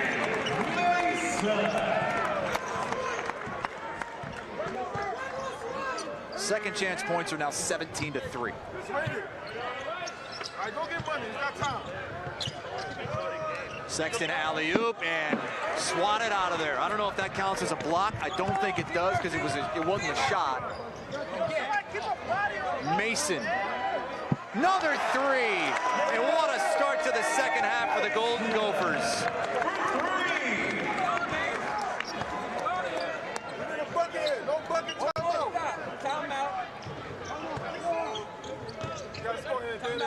Ingram was a little off balance, but he was able to find Collin Sexton, who finds the range. First 3-pointer of the game for Sexton.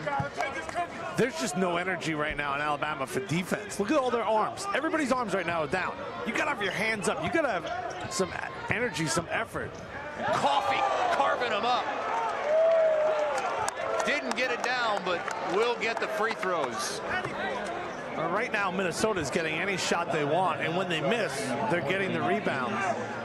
Nate Mason's guy last year, their first team all Big Ten. We haven't really talked to him that much. But Matt McCall from UMass thinks he may be the best point guard in the country. That's, I think, what makes this Minnesota team so good, is because they have a guy like that who might be the best point guard in the country. And he's like the 2nd to 4th guy we talk about, because you got to talk about Jordan Murphy first. You talk about Coffee, you talk about Reggie Lynch in the blocks. Coffee's defense has really been outstanding today against John Petty. And we talked about Petty not really being active. It's Coffey in his length. There it is, challenging a shot. I think they need more of that. Don't you? Don't they? Just guys rising up, shooting the three. I think that's the only way they win this game. Well, I just talked about his defense, and obviously doesn't make me look too smart. He buries the shot there, but he got caught on a screen. Coffey's done a great job of really taking Petty out of this game in any sort of offensive rhythm. Maybe this gets the freshman going. A little close, tipped out of bounds, that denied the entry pass to Reggie Lynch. I thought Amir Coffey falls asleep. Here's just a little down screen, back screen, and it can't give him any room. John Petty made 10 threes in a game earlier this year against Alabama A&M. Got it in the foul. Mason with 8 points already in the second half. Collin Sexton. His second on the team. Mason at the line, 1 shot. You think that was a foul, partner? People behind us don't. I would say no, but I always err on the side of no. We appreciate Drew watching. He's watching this game in Egypt right now. Thanks, Drew. We appreciate you chiming in on Facebook. Use the hashtag #MinVersusBama. Giddens. Oh, the follow from Hall. That was nasty. Coffey quickly the other way, and he draws the foul. Ingram had to reach in and rip him down.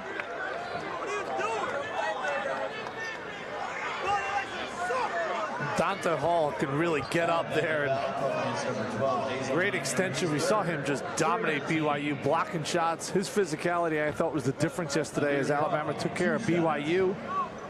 If you weren't with us earlier, a dramatic comeback for the Cougars in the first game of this afternoon slate.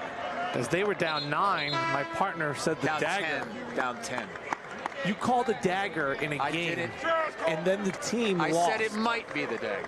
You said dagger, and then that team lost. Will you ever do that again? Nope.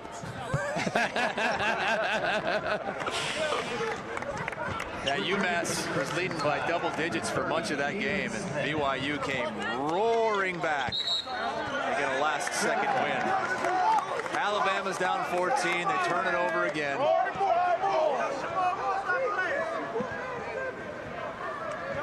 Hey, Alabama's young. I mean, it's a really young team. Minnesota has some young players, but for the most part, a lot more experience than Bama. Getting 2/3 of their scoring from freshmen are the Crimson Tide. Washington for 3. And a timeout. Avery Johnson. I thought that was number 11. It was number 1. Dupree McBrayer. I should have known that the cheer would have been louder if it was Washington. As you see, Rick Pitino in attendance. The biggest Golden Gopher fan there is nowadays. Kristen. Guys, we have asked everyone to send in their pictures using that hashtag you just mentioned, #MinVersusBama, to show how they are watching their football teams and their basketball teams in this game. And I like this setup right here. This is a good one. The trifecta, it says. This is also a nice one, too. They could get the fire going is kind of what I think, but just make it complete. Oh, okay, here we go. We got a projector, big screen, and a dog. It doesn't get much better than that. Oh, someone's already got their Christmas tree up. I like it. I like that a lot. Oh, that is so sweet. Yeah, got a Minnesota fan there holding him down. Oh, and that is nice right there. Cartoons. Not what I would have thought the double screen would be used for, but I like it just as much. I actually know what cartoon that is because I have 2 kids. It's Paw Patrol. Because my son, Joe, was Marshall, and I watch way too much of that. And guys, Bama fans will know this, but it's 26-14 Auburn in the 4th. Keep those pictures coming. Thank you, Kristen. You see the hashtag. Swipe right to get rid of those comments, folks. If you're just joining us on Facebook, swipe right gets rid of everything. You just see the whole picture. Been a good day for Reggie Lynch and Minnesota to this point. Lynch, 3 blocks, leads the nation in blocks, averaging over 5 a game.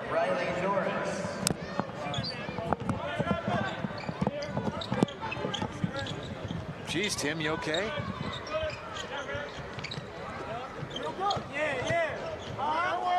Tim had a little headset issue. Tipped out of bounds, it'll stay with Alabama. Terrible.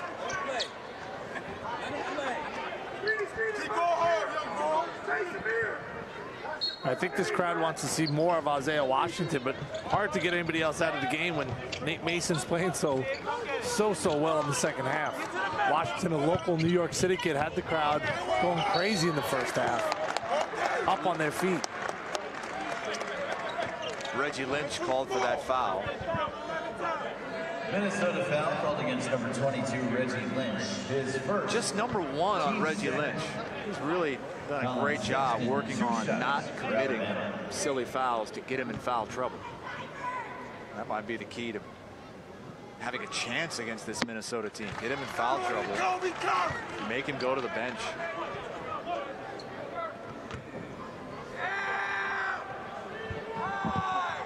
He's played more minutes than anyone in this game, as Reggie Lynch.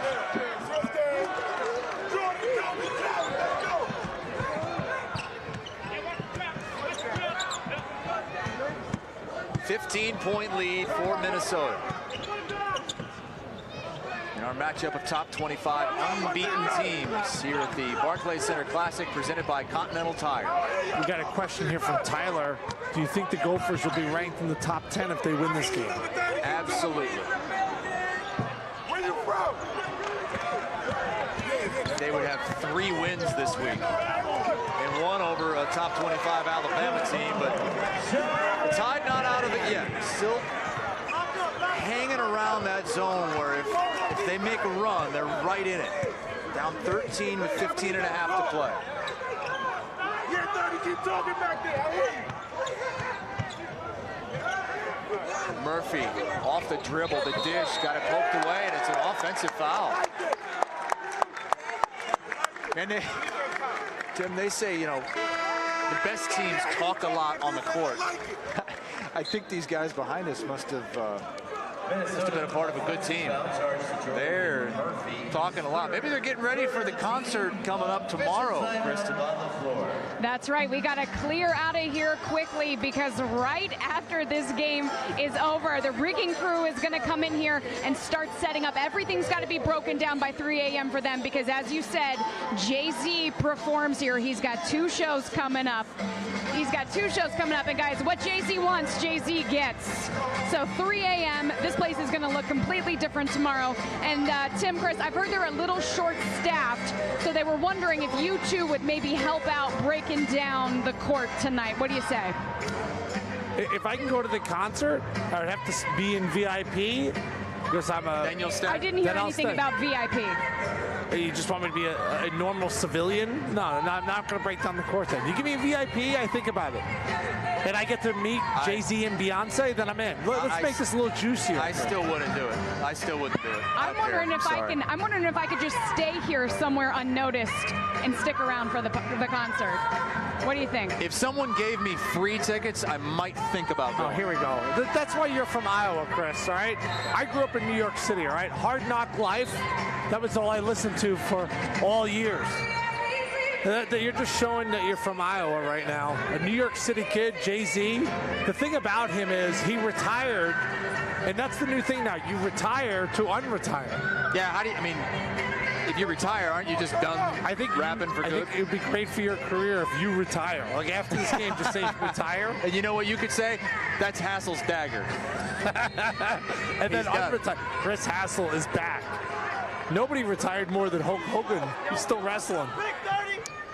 Checking in for the Golden Gophers, number 11. Alabama down 13 with the ball. Coming up on 15 minutes to play in this game. See if Avery Johnson can coach his youngsters back into this game. Petty a 3, no good, but the tip in. They give that to Galen Smith. Galen Smith's given him some really strong minutes. The first half, he had 3 points, 3 blocks, 3 rebounds. He's giving them some good strength on the inside. See the defensive intensity ratcheting up a little bit now. Mason for 3 after he shook a dude.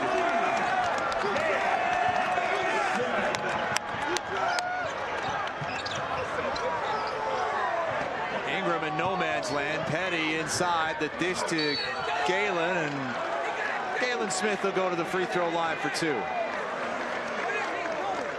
Well, nothing is better than when you're in New York City and you're able to shake somebody. Watch Nate Mason here, and then he looks at him. Oh, yeah. That was Sexton. Oh, boy. Oh, baby. That's somewhere when you go up to Harlem, you go up to New York City, you get on the playgrounds here in Brooklyn, and you're able to shake somebody like that. That's the type of stuff people remember, and they want to go out there and see you play. Here, watch Sexton get tied up. He looks at him. That is filthy. And you know these players are aware of the crowd here witnessing this game. You can tell some of these folks sitting behind us love this style of basketball. This guy with the ball, the freshman from Harlem, is as exciting as it gets. Nate Mason says, hey, I can be exciting too. Oh, Mason is shimmying and shaking and everything in between, and a little bit too much of it. Watch Sexton, his feet get tied up right there, and then Mason, watch. Oh, we got a technical foul, I believe, a double technical going on Mason and Sexton. Uh-oh. A lot of talking, and Mason better be careful or else he's going to get another one. Richard Pitino wants a timeout. Mason is real juiced up by this crowd over here, and I believe as well someone just got tossed. And Nate Mason just got tossed here. But Richard Pitino's irate. The referees are trying to get control of this game. Nate Mason started talking to the Alabama bench. And Richard Pitino's another one. This game is getting real interesting. 2 technicals on Nate Mason, he's gone, and Richard Pitino picks up a technical foul of his own.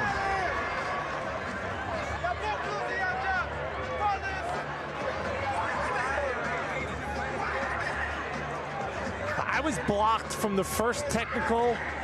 Nate Mason, we just showed him eyeing down Sexton. And this is the first one. Now, Collin Sexton's supposed to be a lottery pick. Nate Mason is a guy, and you said this before, Chris, maybe doesn't get the respect on a national level. Even on this team, you talk about Murphy and you talk about Lynch, and then finally you get to Nate Mason. He's having a big half. He starts talking to Collin Sexton. There's the original tee.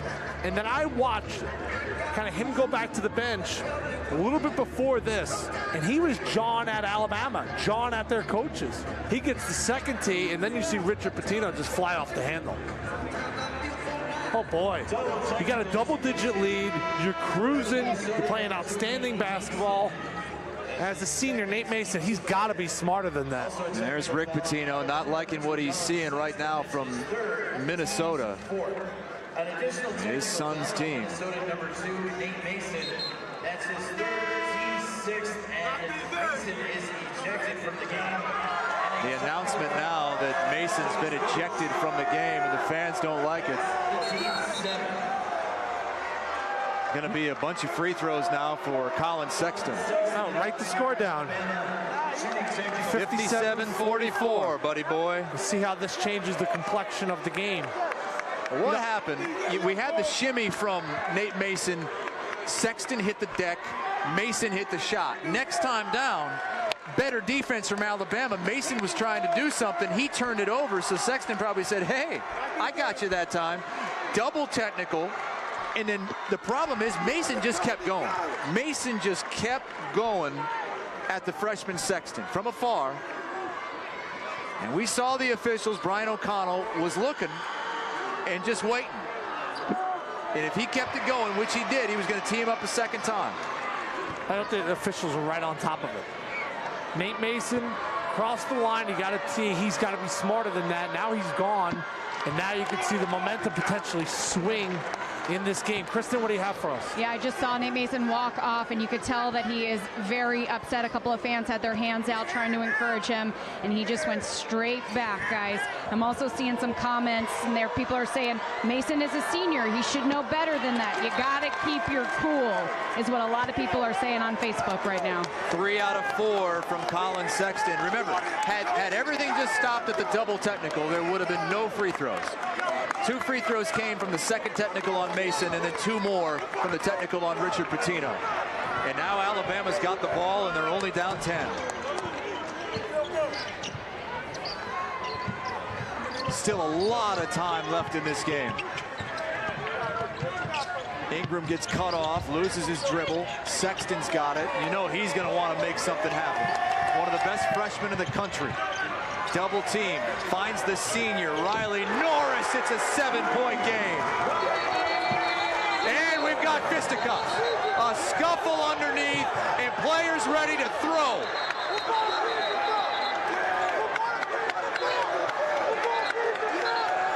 We have madness at the Barclays Center Classic between Alabama and Minnesota.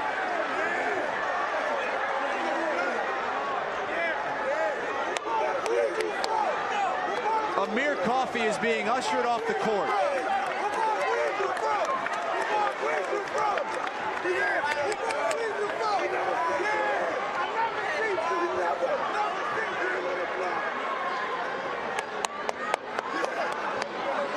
I think what we have here, Tim Doyle, is these young players getting a little too caught up in the fans courtside watching this game and wanting a little too much playground action. That's my take. You could feel the hostility in the building right now, and you can see Norris bury the 3 here, and watch underneath. That's Dazon Ingram tangled up with, looks like Dupree McBrayer. Hard to catch the numbers from that wide shot. We saw some Alabama players step on the floor. That's an immediate technical. Well, the entire team is out there on the court. Every single player without warm-ups on is on the court for Alabama. That's going to be a messy situation for officials. We've seen this at the NBA level. You step on the floor, you're gone. Let's watch that bench reaction. I mean, there's Hall. Dante Hall's out there. Avery Johnson Jr.'s out there, but he's trying to hold players back. Your point before about getting caught up. You know, I grew up in New York City, and this may be hard for you to understand if you're in Minnesota or in Alabama. You go out to the playgrounds, you get that crowd in there. It's so hard to explain. A guy like Nate Mason, he got caught up in the moment. He's gone. 2 technicals. Richard Pitino, you see him getting caught up. And now it's starting to overflow onto the players. The crowd is heavily involved in this game. These are 2 top 25 teams. This is the best game in college basketball in all the land right now. And both these teams obviously really want it, but it's hard to explain when you're in New York, tensions are running high, meaningful game. It all started with Nate Mason and Collin Sexton, and now it's overflowed to everybody else on the court. Dazon Ingram got into it with Dupree McBrayer, and then John Petty, the freshman, came over, and he looked like he was ready to throw with McBrayer. Now, I'm not sure there was ever any swing out there, and that would be important. That doesn't mean that multiple players aren't going to be given a technical or rejected in this game. But I haven't seen anything on replay that shows anybody swinging. You know, the comments are coming across right now on Facebook. It's going to be interesting what they do as Daryl and Wade and Ryan all chiming in right now. What are they going to do with the Bama bench? And you step off on the floor. They're celebrating. And you got walk-ons. You watch Hall. You can't be on the court like that and leave the bench. Hall leaves the bench. I mean, he's inside the 3-point line right now. It was close down there. There were a couple guys that had the hands up and were flinging. I don't know if you could call anything a punch. You can't leave the bench, though, Chris. Right. That's a whole nother issue. And that's why this officiating crew of Rick Crawford, Brian O'Connell, and Brett Smith have a lot to sort out. Remember, already 2 technicals on Nate Mason. He's ejected. Already 1 technical on Richard Pitino. In a game that's all of a sudden close, that Minnesota has controlled throughout. Led by as many as 18 points in this game. The referees are now looking for this shot, which we're showing you, of the Alabama bench. And we have several players starting to run out. Dante Hall is one of them. Avery Johnson is out on the floor, but he's holding everybody back, Avery Johnson Jr. After that, though, when things started to escalate a little bit more, then more players come off the bench. They all came off the bench at one point, like right here.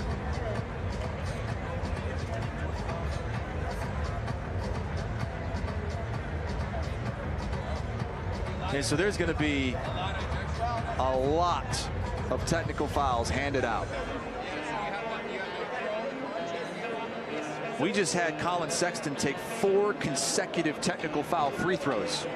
Well, I would expect someone on Minnesota is going to be shooting a lot of free throws right now. I think the Alabama coaching staff should have done a better job of getting out in front of their guys there, preventing them from running on the floor. I wouldn't be surprised to see 6, 8, 10 free throws shot right here from Minnesota. And as a player, I played in the Big East, I played in the Big Ten. You know you cannot leave the bench. But this playground-like atmosphere that's been created here has been awesome with the fans getting involved. But the players on the court, the players off the court got caught up in the emotion. This is not a playground game. This is 2 teams in the top 25 trying to go out and get a win that's going to resonate in March. And just utter chaos broke out. And I think it even surprised the Alabama coaching staff because they did a poor job of getting to their players, preventing them from getting on the floor. Security ran on the floor. And I've been a part of a lot of games at the college level as a broadcaster playing. And I've never seen anything like that. It's Rick Crawford speaking with Richard Pitino, who doesn't seem too upset. Brian O'Connell and Brett Smith are speaking with Avery Johnson. And we'll get an explanation from these officials in just a moment. Minnesota is jumping around now. They're all fired up over there on the bench.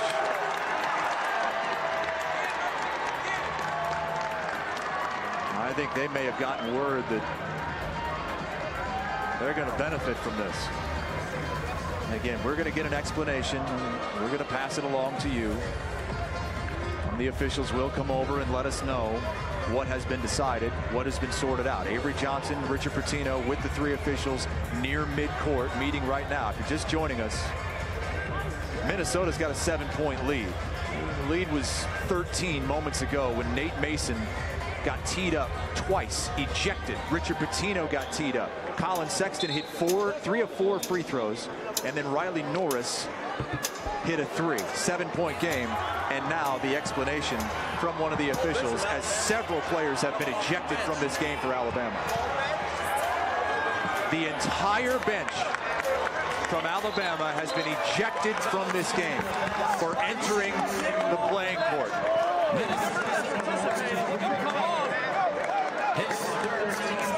The bench is empty. Just assistants.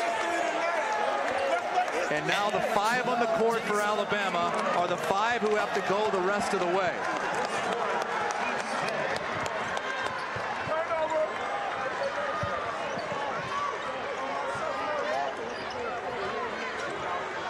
Minnesota's entire bench is intact. Washington lays it in, and Minnesota's up 9. Tim, I have never seen anything like this in all my years of watching basketball at any level. I'm surprised there was no free throws. Sexton to the hoop. Too strong. Minnesota trying to seize control. Amir Coffey's got it. Avery Johnson's got to call a timeout here and settle down his team.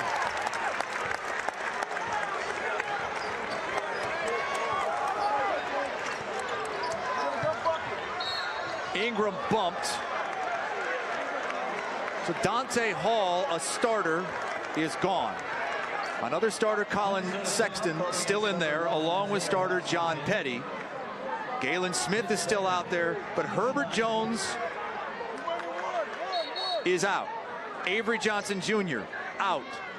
Daniel Giddens out. Alex Reese out. All that's left, Norris, Smith, Ingram, Petty, and Sexton for Avery Johnson. In what has to be an extremely embarrassing moment for the third-year head coach. Think about this. Ingram has 4 fouls.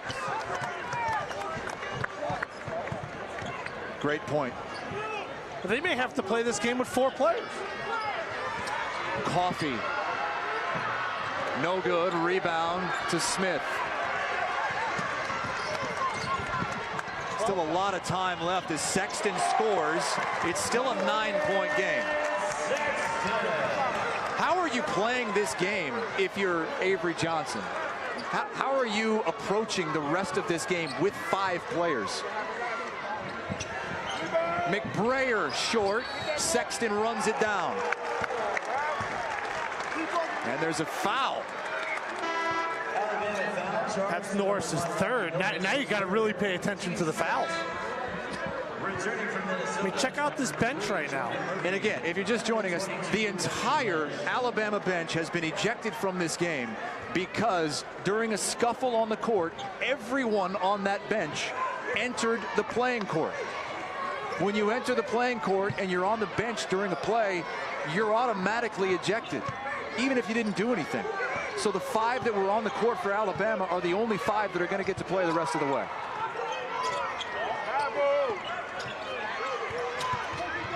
Washington trying to put the moves on Sexton. Washington, no. And a foul on the floor. And that's it. That is number 5. Number 5 on Ingram, and Alabama only has 4 players left. I've never seen this before in the history of college basketball. Avery Johnson is standing at midcourt. He cannot believe it. This is the under 12 timeout. It's a 61-52 lead for Minnesota, and Avery Johnson is now left with 4 players the rest of the way. In one of the most bizarre turn of events we've ever seen in major sports. Kristen Balboni, the 3rd member of our team, has had a courtside seat for this whole shebang. Guys, it's nothing like I have ever seen before, as both of you said, and certainly the commenters on Facebook. We got a couple of questions that we thought you could answer to help some of the commenters out. They want to know, first and foremost, what happens now? Tim? Well, you play with 4. There's no ifs, ands, or buts. This is it. The next question that everyone is asking is, why did Minnesota not shoot foul shots? Did we get any clarification from the referees on that? That's a big question on Facebook right now. It is an interesting question, and I think it's a different kind of technical. When someone is given a technical foul for leaving the bench, the referees want to look at the last play as well, we're being told. The last play as Washington took it in on Sexton, and I think they're going to review to see if there was contact underneath.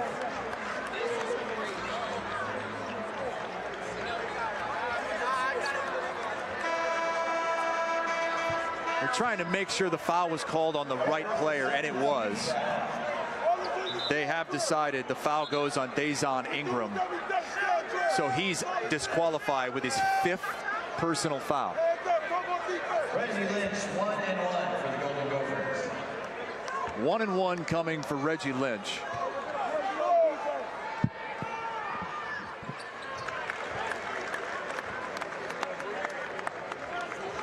So here's a laundry list of the players who Alabama doesn't have.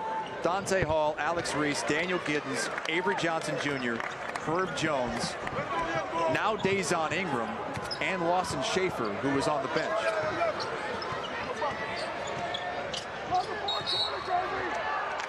Foul on Minnesota. Sexton will get some free throws. There's already been a technical foul called on Collin Sexton in this game, so if he gets a second, he's done. Yeah, they'll have 3 players. 4 players on the court for Alabama. I guess if you have on the playground an overmatched team going up against a team that is a little bit better, maybe you go with the odd men, 4 on 5. Is there any kind of game planning that you can do as a 4-man team against 5? No. I mean, what kind of defense do you play? Well, you got to sit in a 2-2 zone. I mean, there's just no other choice. We talked about Ingram having those 4 fouls. What would happen? Worst case scenario, we're talking a minute and a half later. After everybody gets ejected, he picks up his 5th. If you're just joining us right now, this all started when Nate Mason and Collin Sexton started going head-to-head. Nate Mason had a big start to the second half. Started making some jumpers early, then looked down at Sexton after making a shot. He got teed up, and now the fans are getting involved, the coaches are getting involved, and right now a fan has been asked to be escorted out of the arena. Security is on the court speaking with the officials, and they are going to kick at least one fan out of the arena. These fans have been heavily involved in this game vocally from the get-go, and that really got some of these players juiced up. And in my opinion, that's one of the main things that has led to the craziness of this game. Mason being ejected originally on the double technical. Richard Pitino got teed up after. And then after the 3 from Riley Norris, couple players going at it inside. Dupree McBrayer from Minnesota and Dazon Ingram for Alabama. And while that scuffle was taking place, every player on the Alabama bench entered the court. You know, it's all started to escalate right here. Nate Mason, senior guard. Watch this move. Watch, he looks at Sexton right there. And then buries the 3. You talk about a playground move. Big time shot. Nate Mason last year, first team all Big Ten. But what did that do? Well, that incited Sexton. And they started jawing back and forth. And then Nate Mason gets teed up. And then he gets teed up again. And then Richard Pitino gets teed up. And partner, how soon after that was the brawl? I think it was the very next play. Norris makes the 3, and just chaos erupts. Everybody leaves the bench for Alabama. They're playing with 4 players the remaining 11:30 of this game. Just craziness. So everyone on the bench was kicked off, was sent into the locker room, because if you leave the bench, it's an automatic ejection. That's why there's no free throws. It's not a technical, it's an automatic ejection. Then Alabama loses another player on Dazon Ingram's foul out. So he's the only one sitting on the bench, and that's why they have 4 players on the court.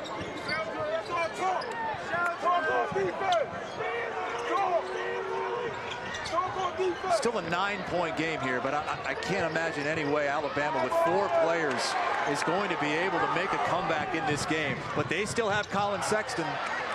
Amir Coffey is coming. He throws it down.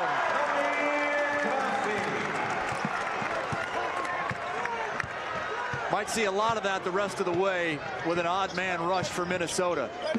Petty, no good on the 3, and he's hurt. Petty is grabbing the foot. Alabama's playing with 4 players and now down to 3 as Fitzgerald lays it in, and Petty is in agony.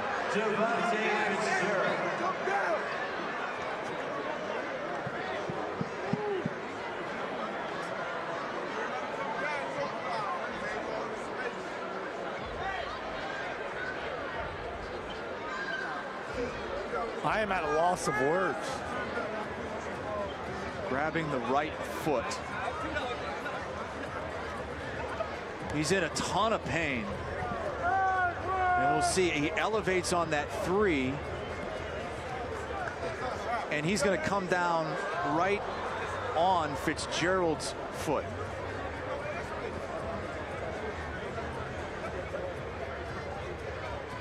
Just when you think, what else could go wrong? Just a really bad ankle turn.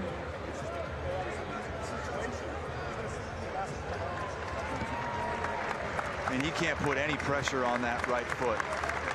Alabama is going to be down to 3 players, folks.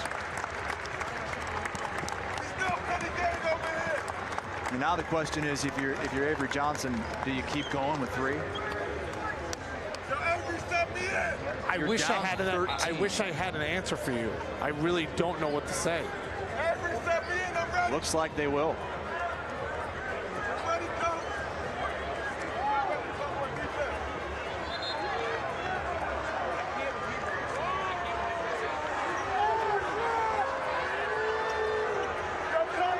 Of all the things I've ever seen at a sporting event, I never thought I would say this. Alabama is playing 3-on-5 against Minnesota.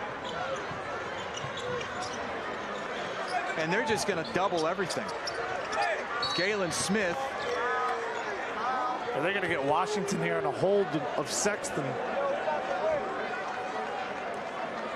You know, in practice, I've seen 7-on-5 to maybe simulate a press. I've seen 6-on-5 and different things to kind of show you how athletic teams could be. But I've never been on the offensive end or the defensive end with 3 players. And I'm sure Avery Johnson, who has 40+ years basketball experience, has never been in a situation like this. And I've never seen anything like it.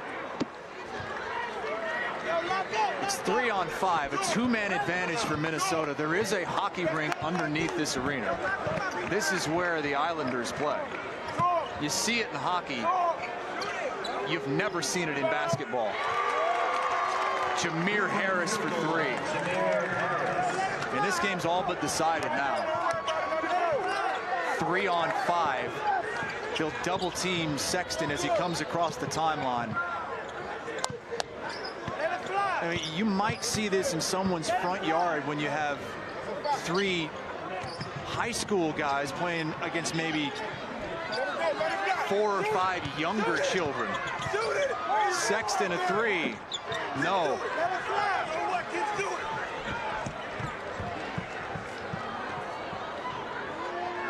Another 3.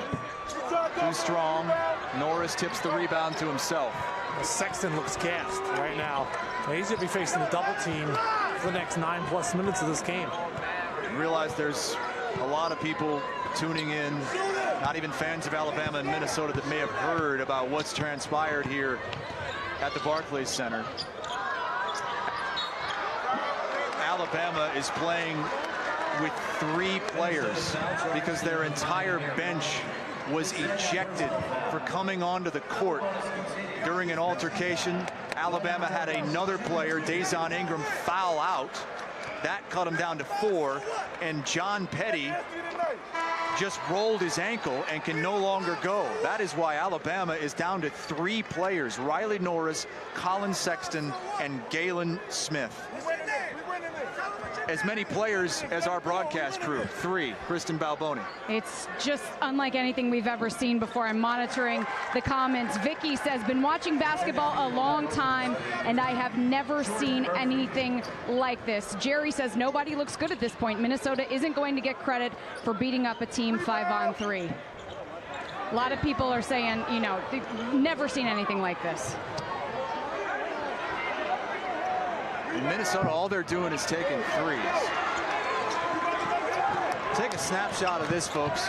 You may never see it again. A 3-on-5 major college basketball game between 2 ranked teams. 2 teams that were undefeated entering the game. Sexton able to get it to go.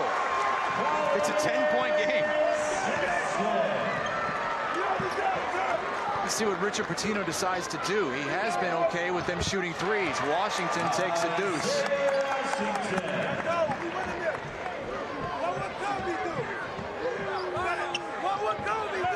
Appreciate you joining us here on Facebook Live for the craziness. With Tim Doyle, I'm Chris Hassel. Barclays Center Classic presented by Continental Tire. Fourth and final game of this Barclays Center Classic. Coffee scores. I think Avery's going to call this game. I think they may wave the white flag here. No, he's asking his 3 players to take a seat. But look at Collin Sexton. Look at him. He is gassed. He says, basically, his body language says, I can't go anymore, Coach. I mean, it's only been about 4 minutes since they went to 4 players, and now at 3 players. It feels like an eternity. I think that there's 7:44 left in this game. When all this went down, and you see a smile from Sexton, he knows it's never happened before, and it's probably not going to ever happen again. It was just a 7-point game when all this happened, and Alabama had all the momentum. Nate Mason had just been ejected for a second technical foul. Collin Sexton hit 3 free throws, and then Riley Norris hit it 3 to cut it from 13 to 7 in a blink. They've got the momentum. And then everybody on the bench forgets that you can't leave the bench during an altercation.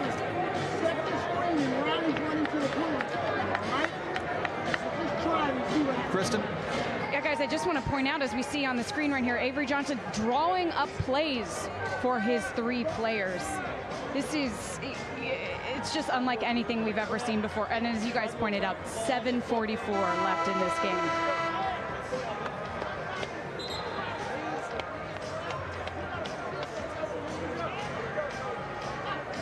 We'll show everybody everything that went down a little while ago here in this game that has turned this into a circus in just a little bit. So stick around if you're just joining us here on Facebook. We'll bring all of it to you.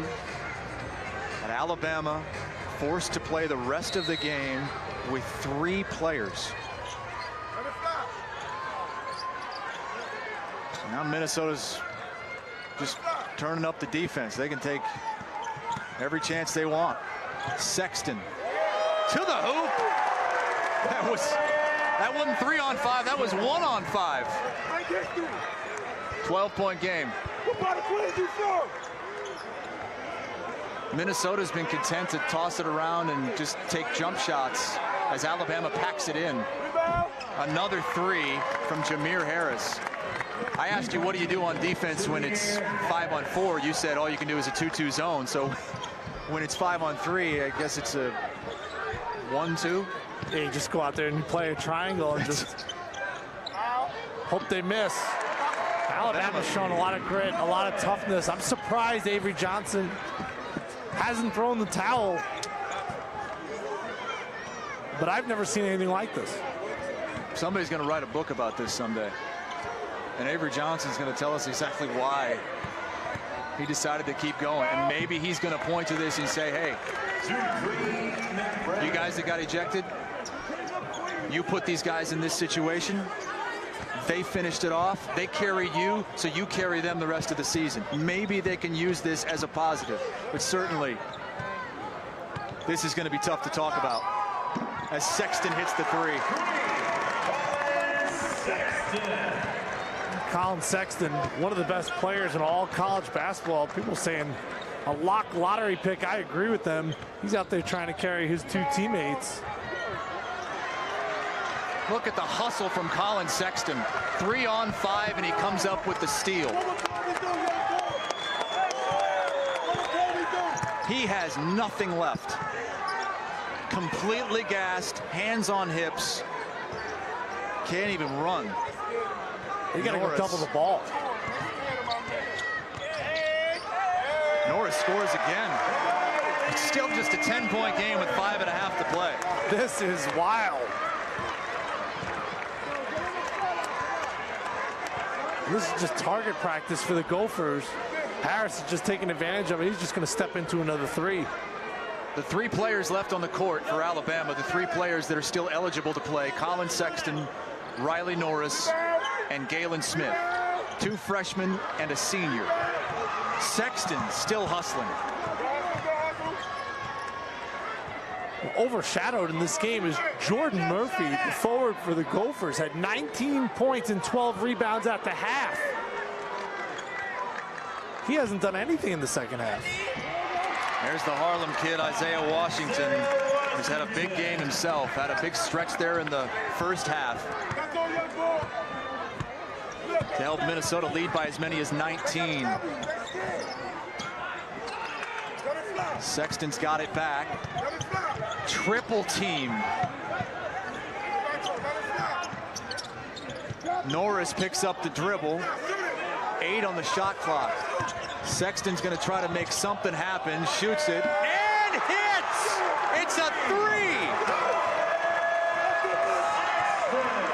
This is amazing. The fact that when Alabama was only down 7 when this happened, and now they're only down 9, is incredible. It's 5 on 3, and Minnesota can't escape. The 3 is no good. The tip is loose, and Riley Norris has it. Norris gets it poked, tries to save it, and a foul. It's double bonus, and it's an under 4 timeout. This game impossibly isn't over yet.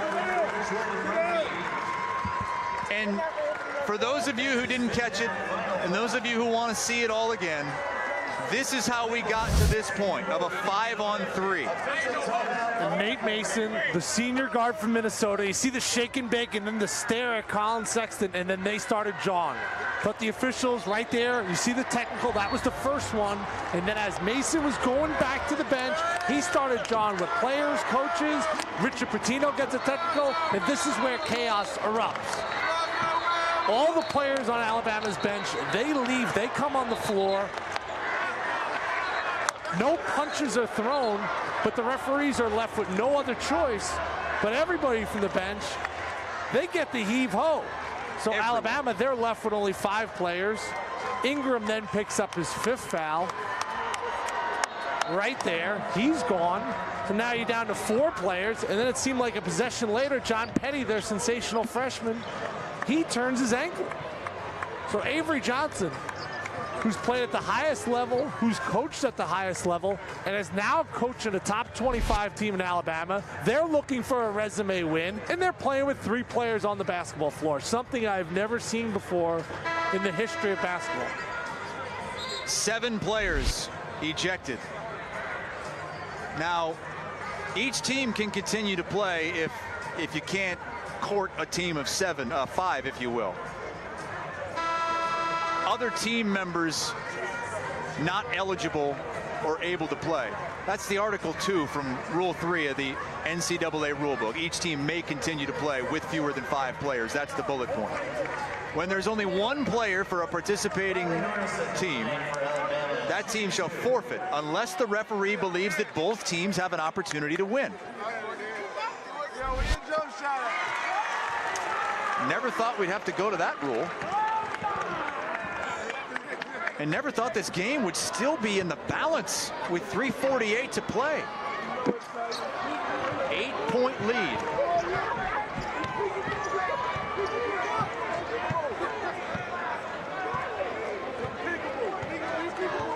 And now the Gophers work the clock down a little bit. Let's see. Richard Pitino's been okay with his players just pulling up, taking 3s, taking long 2s because they're all open. Alabama just has to pack it in with that triangle. Washington hits the jumper.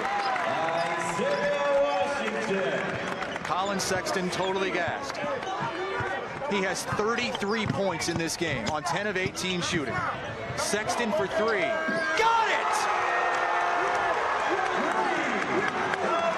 What an amazing performance from the freshman Collin Sexton out of Mableton, Georgia.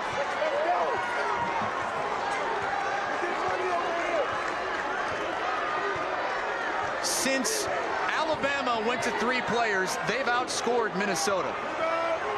Washington misses, and a foul going on Minnesota.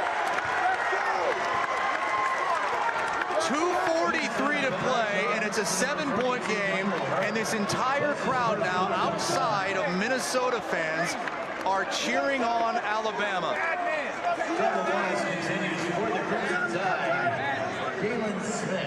I don't even know what to tell Richard Pitino to do. You never practice 5-on-3. First free throw is good from Galen Smith, who didn't even play in the game yesterday. Riley Norris, who's one of the other 3 players still left, he didn't play in any of the first 3 games for Alabama this season. It is a 5-point game with Minnesota playing 5-on-3 against Alabama. For a while, we thought Alabama would just forfeit. They are right there. And he stepped out of bounds. Alabama has it, down 5.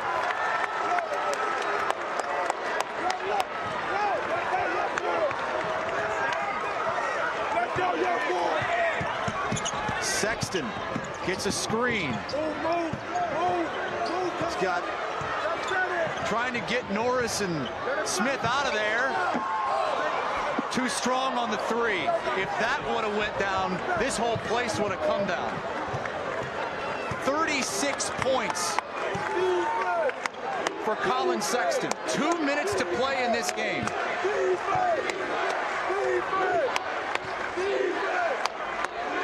Alabama's outscoring Minnesota 24-16 with 3 players. Sexton the rebound, here he comes. Sexton himself, got it! It's a 1-possession game!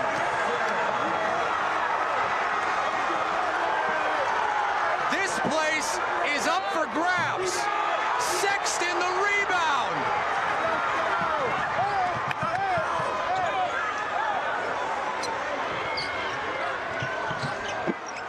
Missed the shot with 1:15 to play. That would have cut it to 1. Coffee and the foul.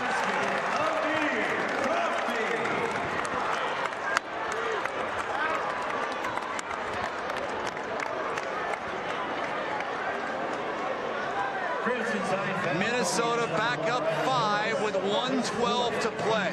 This is one of the more courageous performances I have seen in the history of sports. 3 players. And not even the 3 players that you would choose to be on the court if you're Avery Johnson.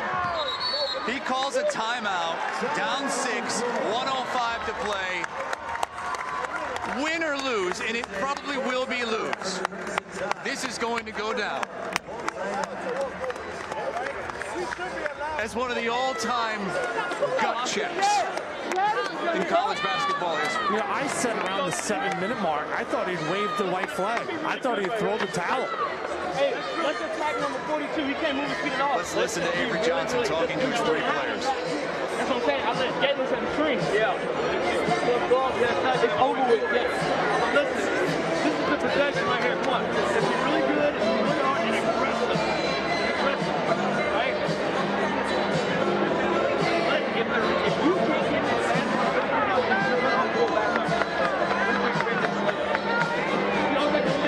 this basket, go back up. So we got 1 possession right here. We got at least 2 possessions left. Yeah. When you get the deep, get in the middle zone, and now we set it over here. That's how it's going to go. All right? Where am I at?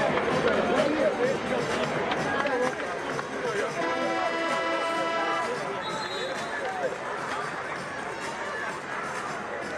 Let's go, yes, sir. 1:05 to play. Minnesota with an 86-80 lead on Alabama. A matchup of 2 unbeaten teams here at the Barclays Center Classic, presented by Progressive Tire. Continental Tire. Wow. It's been that kind of night.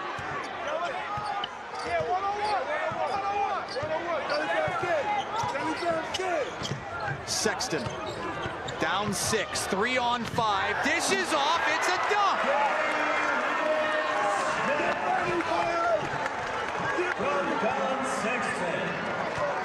He should be fouling here. 12-second difference, shot clock to game clock. If you don't foul, there's not going to be enough time left down 4. I'm surprised they're not going to extend the game, but the more possessions, obviously, the better the situation is for the Gophers. What an outstanding, unbelievable effort from Alabama in this game. Avery Johnson wanted his players to avoid fouling, and that was too late. With 5 seconds on the shot clock, Dupree McBrayer will go to the free throw line, up 4 with 17.8 to play. For those of you watching us, this is Stadium's coverage of college basketball exclusively on Facebook.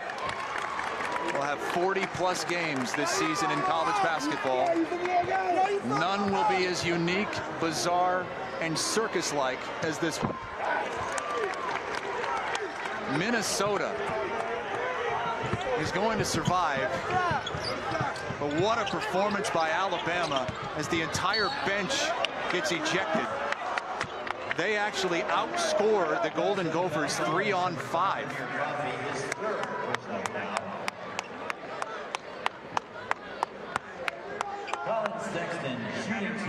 Collin Sexton going to the line with a chance to reach 40 points.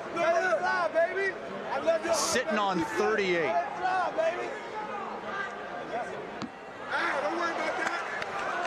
10 seconds left. Going to be interesting to see what kind of ovation these fans are going to give these 3 players for Alabama. A foul. Michael Hurt will go to the line. Avery Johnson giving his 3 players a hand. The entire bench was ejected for entering the court during a scuffle. And I realize I keep repeating myself, but it's because we have so many people who are just tuning in because they've heard about what's going on. The whole bench came onto the court, so the whole bench was ejected. Alabama was left with 5 players on the court. The problem is, one of them already had 4 fouls. That was Dazon Ingram. He fouled out, and then John Petty injured himself, rolled his ankle. That's why they finished the game with 3. 0.8 left. And free throws coming. Collin Sexton's going to be remembered for his heart of a lion in this game. He single-handedly kept Alabama in this ball game. He was getting oxygen on the bench. He was huffing and puffing. Stadium is your new national news and sports network. We focus on the sports at Stadium, folks. The only 24/7 network available on both television and digital services without a cable subscription. 40 points for Collin Sexton, and he has his hands raised. The 3 players for Alabama are coming together at midcourt. Minnesota gets the 89-84 win. But in the end, everyone's going to be talking about what these 3 Alabama players did in the closing moments of this game to keep it a game. Down by double digits, playing 3 on 5. They came back, and Collin Sexton actually had a shot to cut it to 1. They had the ball down 3 in the final minute. Yeah, he shot a pull-up jump shot there. I'm sure in hindsight, down 3, he would have liked to jacked up a 3-pointer just to see if he could tie this game. What a wild set of events. Emotions were high. The crowd was into the game. And this really started with Nate Mason and Collin Sexton going head-to-head. Mason, a reigning all-Big Ten player. Kristen Balboni on the court. Coach, you told me just a second ago, you said, I don't even know what to say. A game unlike any of us have ever seen before. Take us through how you handled it from the ejections to down to 3 players. What did you tell your team? stay calm. You know, I mean, Collin Sexton, he could beat a single team, just one guy on himself. He's that good. I mean, obviously, that was just absurd, just the whole experience. We were shooting these weird twos that we're not comfortable shooting. But, you know, to their defense, I haven't worked on an offense against 3 players. So give Sexton a lot of credit. They're a really good team. We just had to get out of there with a win. I saw you give love to Sexton and the 3 players and Avery Johnson. You got to admire their effort, I would imagine. Oh, absolutely. I mean, you know, Riley's a veteran. He's a good player. He's healthy now. Avery does a great job. That's a team that's going to make some noise in the SEC. We were playing really good until it got wacky. So that's taken away from a little bit. I'm really proud of what we did until it got a little crazy there. Did you think that you would finish this game when it went to 3-on-5? Did you think that you would finish out this game? I had no idea how to think. I was hoping they'd forfeit or something, but they did a good job, and we just won. That's all that was important. Now, this was a matchup between 2 top 25 teams. Got really wacky, as you said, but it was a win for you guys. How do you assess this when you guys go back and look at everything? Well, when it was 5-on-5, we were playing good basketball, and really good until the ejections and everything. We showed toughness. We were really, really good for about 30 minutes or so. Thanks so much, Coach. What an incredible experience. All right, back to you guys. Kristen, great job. Great questions. I mean, the toughest part about all this, being commentators, is when something like this happens, it's almost hard to figure out what you can even possibly say. And you got the sense that Richard Pitino, as a head coach, had no idea what to do as a head coach in that situation. And you could just see tensions were brewing in this game. The crowd was getting involved, and it all started on one particular play. Here it is. Watch Nate Mason. He crosses up Collin Sexton, right there. Looks at him, drains the jump shot, and then that opened up a whole box of worms. Then they started jawing. There's the first technical. And then as Mason's going to the bench, he gets tossed. He started cursing out Alabama players. Then Richard Pitino gets a tee, and this is where all chaos erupts. Jason Ingram got into it with Dupree McBrayer. Some shoving, and then the players who left the bench, well, they all got ejected. See you later. Alabama went down to 5 players. And then a couple of possessions later, Ingram picks up his 5th foul. So you go from 5 players to 4. There's the 5th foul. And then the next possession, John Petty, their freshman sensation, bam, he turns his ankle. He was in excruciating pain, and now down to 3. And I thought at that point, Chris, Avery Johnson, who's been around basketball a long time, I thought he had thrown the towel. They were down double digits, and there was still a lot of time left, almost 11 minutes when Petty injured his ankle, and it was clear he was not going to be able to come back. He couldn't put any pressure on that right foot. They outscored Minnesota with 3 players.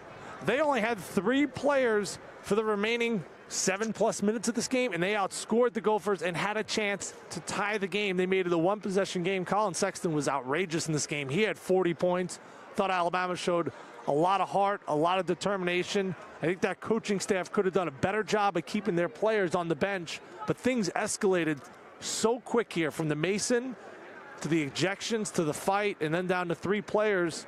What an effort, though, from Alabama. And, you know, what gets lost in all this is Jordan Murphy goes out there. He has 19 points, 12 rebounds in the first half, and we're talking about Minnesota being a Final Four team, and instead it turns into what Richard Pitino totally describes a wacky game. When all is said and done tonight, and when this game shows up on all the major national sports outlets, they're not going to be talking about Minnesota winning this game, a game of top 25 teams. They're going to be talking about what happened with Alabama, and then how Alabama's 3 players responded. I think it's safe to say we may never see that ever again in the history of college basketball. A team finishing the game with 3 players. Now you got 10+ scholarship players with walk-ons. Teams are fielding teams of 15 guys. And to be stuck at 3 players was remarkable. And the fact that Alabama went on and kept on fighting is what we will remember most from this game, overshadowing 2 top 25 teams. Folks, this was the best game in all of college basketball. You could watch it only here on Stadium, only here on Facebook. And to have it go down like that, you know, growing up in New York City, it's hard to explain when the crowd can get into a game. And the crowd here was up. They were passionate. They were loud. they got the players to start playing at a level where, you know, emotions were high and the blood started to boil a little bit. It became a little bit of a playground-like atmosphere, and then all of a sudden, all hell broke loose. It's a good way to put it, because all hell did break loose. Collin Sexton had 40 points in this game, and I think when he's drafted next year, this is going to be one of the first things that they reference. You're growing up in this area, right? They always like to point out one thing that's going to make you special, make you endearing to the crowd. And growing up in Brooklyn, especially a blue-collar area like it is, to have a guy like Sexton go out there, put his team on his back, he earned the whole respect of this arena, which may have been split. But once Alabama went to 3 players, I felt like if you weren't wearing the Gopher colors, you started pulling for Alabama just as a fan of sports, because they were facing really against all the odds. But what a wild one this was in Brooklyn. Lost in all this is the fact that Minnesota actually had a player ejected as well. Nate Mason got this whole thing going when he was given 2 quick technical fouls. Alabama cut the lead to 7, and then the whole bench came on the court and got ejected. In the end, it was 3-on-5. Alabama certainly made their fans proud at the end of this game, but falling short to Minnesota. Thanks for watching here on Stadium.